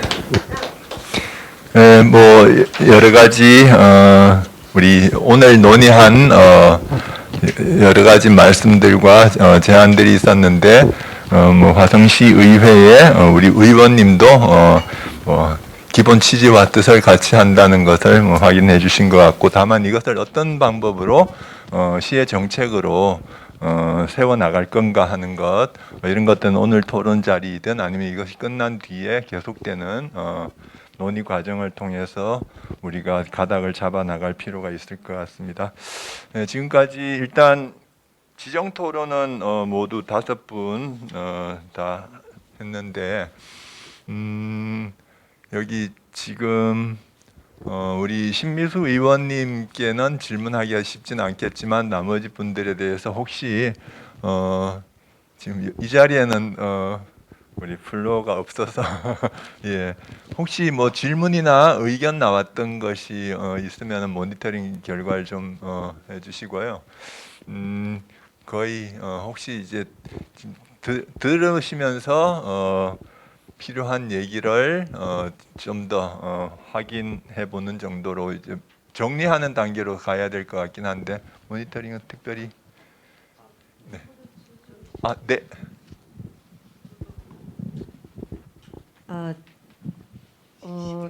얘기 말씀 너무 잘 들었고요. 오늘 이 토론회가 이제 화성에서는 굉장히 어떤 분기점이 될 수 있는 그런 토론회인 듯합니다. 오늘 나온 얘기들 중에 뭐 정책적으로 좀 앉혀져야 되거나 받아들여야 되거나 하는 내용도 있었지만, 사실 이제 민간이 좀 더 단단하게 네트워크 해야 되는 그런 방향도 오늘 얘기가 많이 나온 것 같습니다. 그래서 한쪽으로는 이 이제 아까 약사님께서 말씀하셨듯이 의료기관들의 네트워크를 좀 더 이제 향남에서 좀 더 벗어나서 두텁게 그 네트워크를 좀 확대하는 데에 민간은 좀 더 힘을 기울여야지 될 것 같다는 생각이 들고요. 그다음에 이제 행정은 아까 어떤 분이 말씀하셨는지 이제 잘 기억은 안 나지만 이 다문화 이주민과 관련된 부서가 굉장히 좀 산재해 있고, 우리가 여기 정경희 이사님하고 이 토론회 기획할 때도 이걸 도대체 어느 부서랑 얘기를 해야지 되느냐, 일자리 정책과랑 얘기를 해야 될까? 왜냐하면 일자리 정책과 안에 이주노동자 문제가 또 그 안에 들어있기 때문에. 그런데 이 다문화의 문제는 또 복지과의 소관이고 또 결혼이민자는 또 이쪽이고, 뭐 이게 부서가 너무 산재되어 있다가 보니 이런 문제를 논의할 때 사실 이주민의 그 분포가 다양한 거가 문제가 아니라 그 이주민과 관련된 정책을 좀 한 곳으로 이렇게 통로를 좀 한 곳으로 통로가 모여지지 않아 있는 그 시스템 자체가 문제는 될 수 있겠다 싶어서 이 행정에서는 이게 이주민이 전국 1위 이주민을 달리고 있는 화성시에서는 이주민과 관련된 일단 부서라든지 정책이 좀 통일돼야 되고 일관성 있는 정책이 좀 만들어져야 되지 않을까라는 생각이 오늘 토론을 들으면서 들은 생각을 말씀을 드렸습니다. 오늘 여기 이 자리 와주신 분들 너무 감사하고요. 그다음에 공감위원하고 이 향남 약국에서 이렇게 함께 해주시지 않았으면 오늘의 결과는 없을 것이기 때문에 이 두 기관께도 감사 인사를 드리면서 제 얘기는 여기서 끝내도록 하겠습니다. 아, 네. 거의 이제 정리하는 발언을 해주셔가지고 더 진행하면 욕 먹을 것 같긴 한데 그래도 제가 이제 거기 굴하지 않죠. 조금만 더 얘기를 이어가서 말씀 주세요. 저는 그 신지원 사무국장님께 꼭 부탁의 이야기를 하고 싶은데요. 아까 이제 말씀하실 때 시민교육도 준비를 하고 계신다, 인식 개선을 위해서 그 말씀을 하셨는데 저는 그 얘기에 굉장히 동감이 갑니다.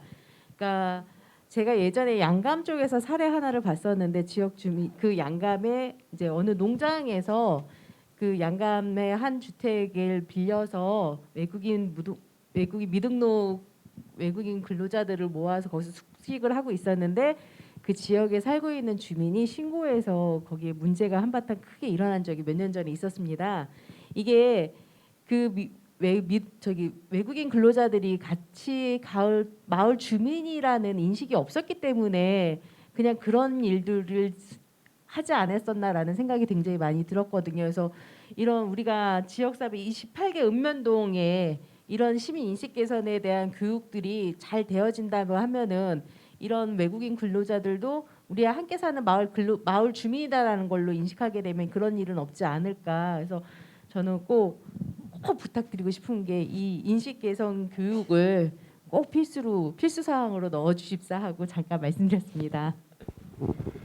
네, 뭐 굳이 직접 답 안 주셔도 될 것 같아요. 그것과 관련한 지적은 그러니까 제기는 이미 제4기 지역사회 보장 계획을 세울 때도 충분히 논의됐고 그 3기 계획 때부터 이미 논의되어서 이주민에 대한 인식 개선 사업이 지역사회 보장 계획으로 수립되어 있긴 한데 이걸 집행하는 과정에서 그 뜻을 제대로 이제 반영을 하지 않아서 이제 집행 체계에서 굉장히 이제 협소하게 됐습니다. 그래서 문화 다양성 교육, 외국인 복지센터에서 체험관 운영하고 그리고 일부 이제 더 확장된 그런 정도로 국한되어서 이제 이루어진 것이 있어요. 그래서 실제로 그 필요성에 제기되는 문제 의식을 담아낼 수 있는 그러한 사업으로까지 확장하는 그런 노력은 5기 계획 세울 때 깊이 논의해야 할 주제이기도 하고 그거는 이제 우리 국장님뿐만 아니라 우리 여기 계신 분들 모두가 다 함께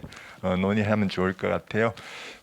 그리고 이제 혹시 마지막으로는 우리 정경희 발표해 주신 정경희 이사님께 마이크를 드리긴 할 텐데 그 전에 한 말씀 더 첨언하고 싶으신 분 계시면 토론자분 말씀 주시기 바랍니다. 예. 예, 충분히 많이 말씀 주신 것 같아요. 우리 국장님께서 못을 박으셔. 지금 제가 한 가지만 조금 더 추가를 요청을 드리면은 실제로 이제 의료기관의 참여도 이 사업이 지속되는데 굉장히 중요하잖아요. 지속되고 확장되는데 굉장히 중요합니다. 저도 이주민 지원 기관에서 뭐 10년 넘게 이제 활동해 오면서 이 다양한 케이스들이 있는데 그 중에 이제 의료기관을 연계하지 않으면 안 되는 그러한 케이스들이 있을 때마다 결국 화성에서 이제 잘 찾기가 어렵고 뭐 안산을 소개한다든지 아니면 서울 구로 뭐 등등 이제 이렇게 찾아야만 됐는데 그나마 이제 최근 들어서 이제 공감원이 워낙에 큰 역할을 해주셔서 감사하긴 한데 이런 저변이 좀 더 확장될 필요가 있긴 할 것 같습니다. 그런데 이번에 이제 직접 공동 참여하는 기관들을 같이 섭외하고 하는 과정에서 혹시 어려움은 없었는지 이제 이 의료기관의 참여를 확장하는 데 필요한 정책적인 지원 뭐 이런 것들에 대해서든 어떻든 이제 그것과 관련한 한 말씀을 보태시고 그리고 이제 제기해 주신 여러 가지 말씀들 듣고 이제 소감을 또 포함해서 말씀 주시기 바랍니다. 마이크가 지금 어디가 예. 실제 사업을 진행하면서 공감위원이나 향남 약국 같은 경우는 설립 취지가 있기 때문에 그리고 기존에 해왔던 사업을 좀 더 확장하는 거여서 되게 반가웠는데 사실 향남 드림치과와 시티 약국 같은 경우는 향남 드림치과는 그 전에 지역 활동이나 뭐 그 행정복지센터, 자치회 뭐 이런 데도 활동을 연계해서 하고 계셨던 병원이긴 해요. 그래서 저희가 제안 드렸을 때 선뜻 받아들이셨지만 사실 이주 노동자를 진료한다는 건 내국인 선주민을 진료하는 것과는 좀 더 많은 에너지와 관심이 필요합니다. 그래서 좀 더 많은 관심과 지원 이런 동기부여, 그러니까 좀 더 많은 의료기관이 참여하려면 그 동기부여라는 측면이 분명히 있어야 될 것 같아요. 사실 바란에는 치과 중에 그 통역사를 직원으로 고용해서 운영하는 치과도 있었어요. 그런데 제안을 했지만 받아들이지 않았습니다.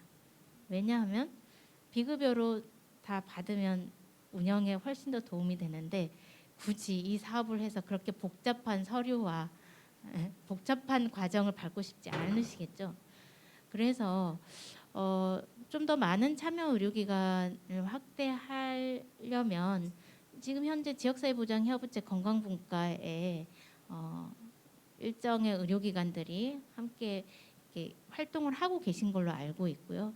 그나마 화성시에서 아까 그 무료 진료 보건소 무료 진료에 참여했던 의료기관들이 좀 있고 그래서 그런 의료기관들에 좀 제안을 하고 그 의료기관들이 참여할 수 있는 동기부여를 무엇을 할 것인가를 지역사회보장협의체나 관에서 좀 고민해 주시면 좋을 것 같다는 생각이 듭니다. 네. 그리고 이제 당장에는 사실 그동안 보건소에서 진행했던 예방접종이라든지 이 미등 이주 배경 아동들 청소년에 대한 무료 접종들이 전혀 이루어지고 있지 않아서 민간 의료기관에서 개인 부담으로 지금 진행을 하고 계신 걸로 알고 있습니다. 그래서 코로나19로 기존의 공공 영역에서 진행했던 부분들을 보완하는 빠른 시급한 조치들이 사실은 필요한 상황인 것 같고요. 그래서 우리가 지역사회 보장 계획이랑 이런 거는 많이 세우고 워크숍도 하고 하지만 그걸 실제 현실화시키는 건 또 다른 과정이 필요한 것 같아요. 우리가 계획을 세우고 그걸 집행하는 실행력은 좀 이렇게 실천적인 현장에 활동을 하는 단위들과 좀 더 좀 고민하고 현장 사업들을 좀 기획하는 직접 사업들을 해 나가야 가능하지 않을까? 직접 사업들을 하면서 평가하고 보완하고 그것이 정책으로 또 입안돼야 이게 살아 움직이는 보장 계획이 되지 않을까 하는 생각이 듭니다. 모두 고생하셨고요. 이후에 지역 차원에서 좀 더 고민하고 모색하는 자리가 있었으면 좋겠습니다. 감사합니다. 네, 시간은 계획된 시간보다는 조금 오버되었습니다. 어떻든 이제 좀 긴 시간 동안에 논의를 한 내용들이 굉장히 그 무거운 주제이면서 굉장히 꼭 필요한 우리 사회에 꼭 필요한 얘기들을 같이 나누었다는 생각이 듭니다.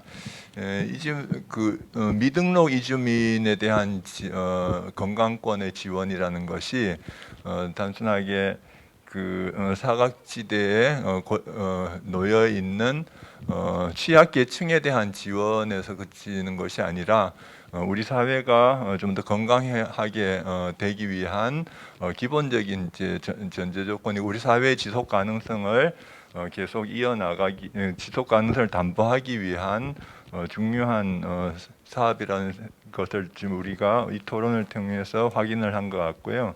그래서 의료 취약계층 의료비 지원 사업이 화성시 지속가능발전 협의회에 시민 실천 사업에서 머무르지 않고 좀 더 공적인 영역으로까지 이어갈 수 있는 그러한 이제 제도나 아니면 사업을 만들어 나가는 노력이 필요하다고 저는 개인적으로는 좀 생각이 들었습니다. 여러분들도 아마 여기 계신 분들이나 시청하신 분들도 같은 결론일 거라고 믿고 그것을 위한 이후 논의를 계속 이어 나가기를 제안드리면서 오늘 토론회는 이것으로 마치도록 하겠습니다. 긴 시간 동안 시청해 주시고 참여해 주신 분들 고맙습니다.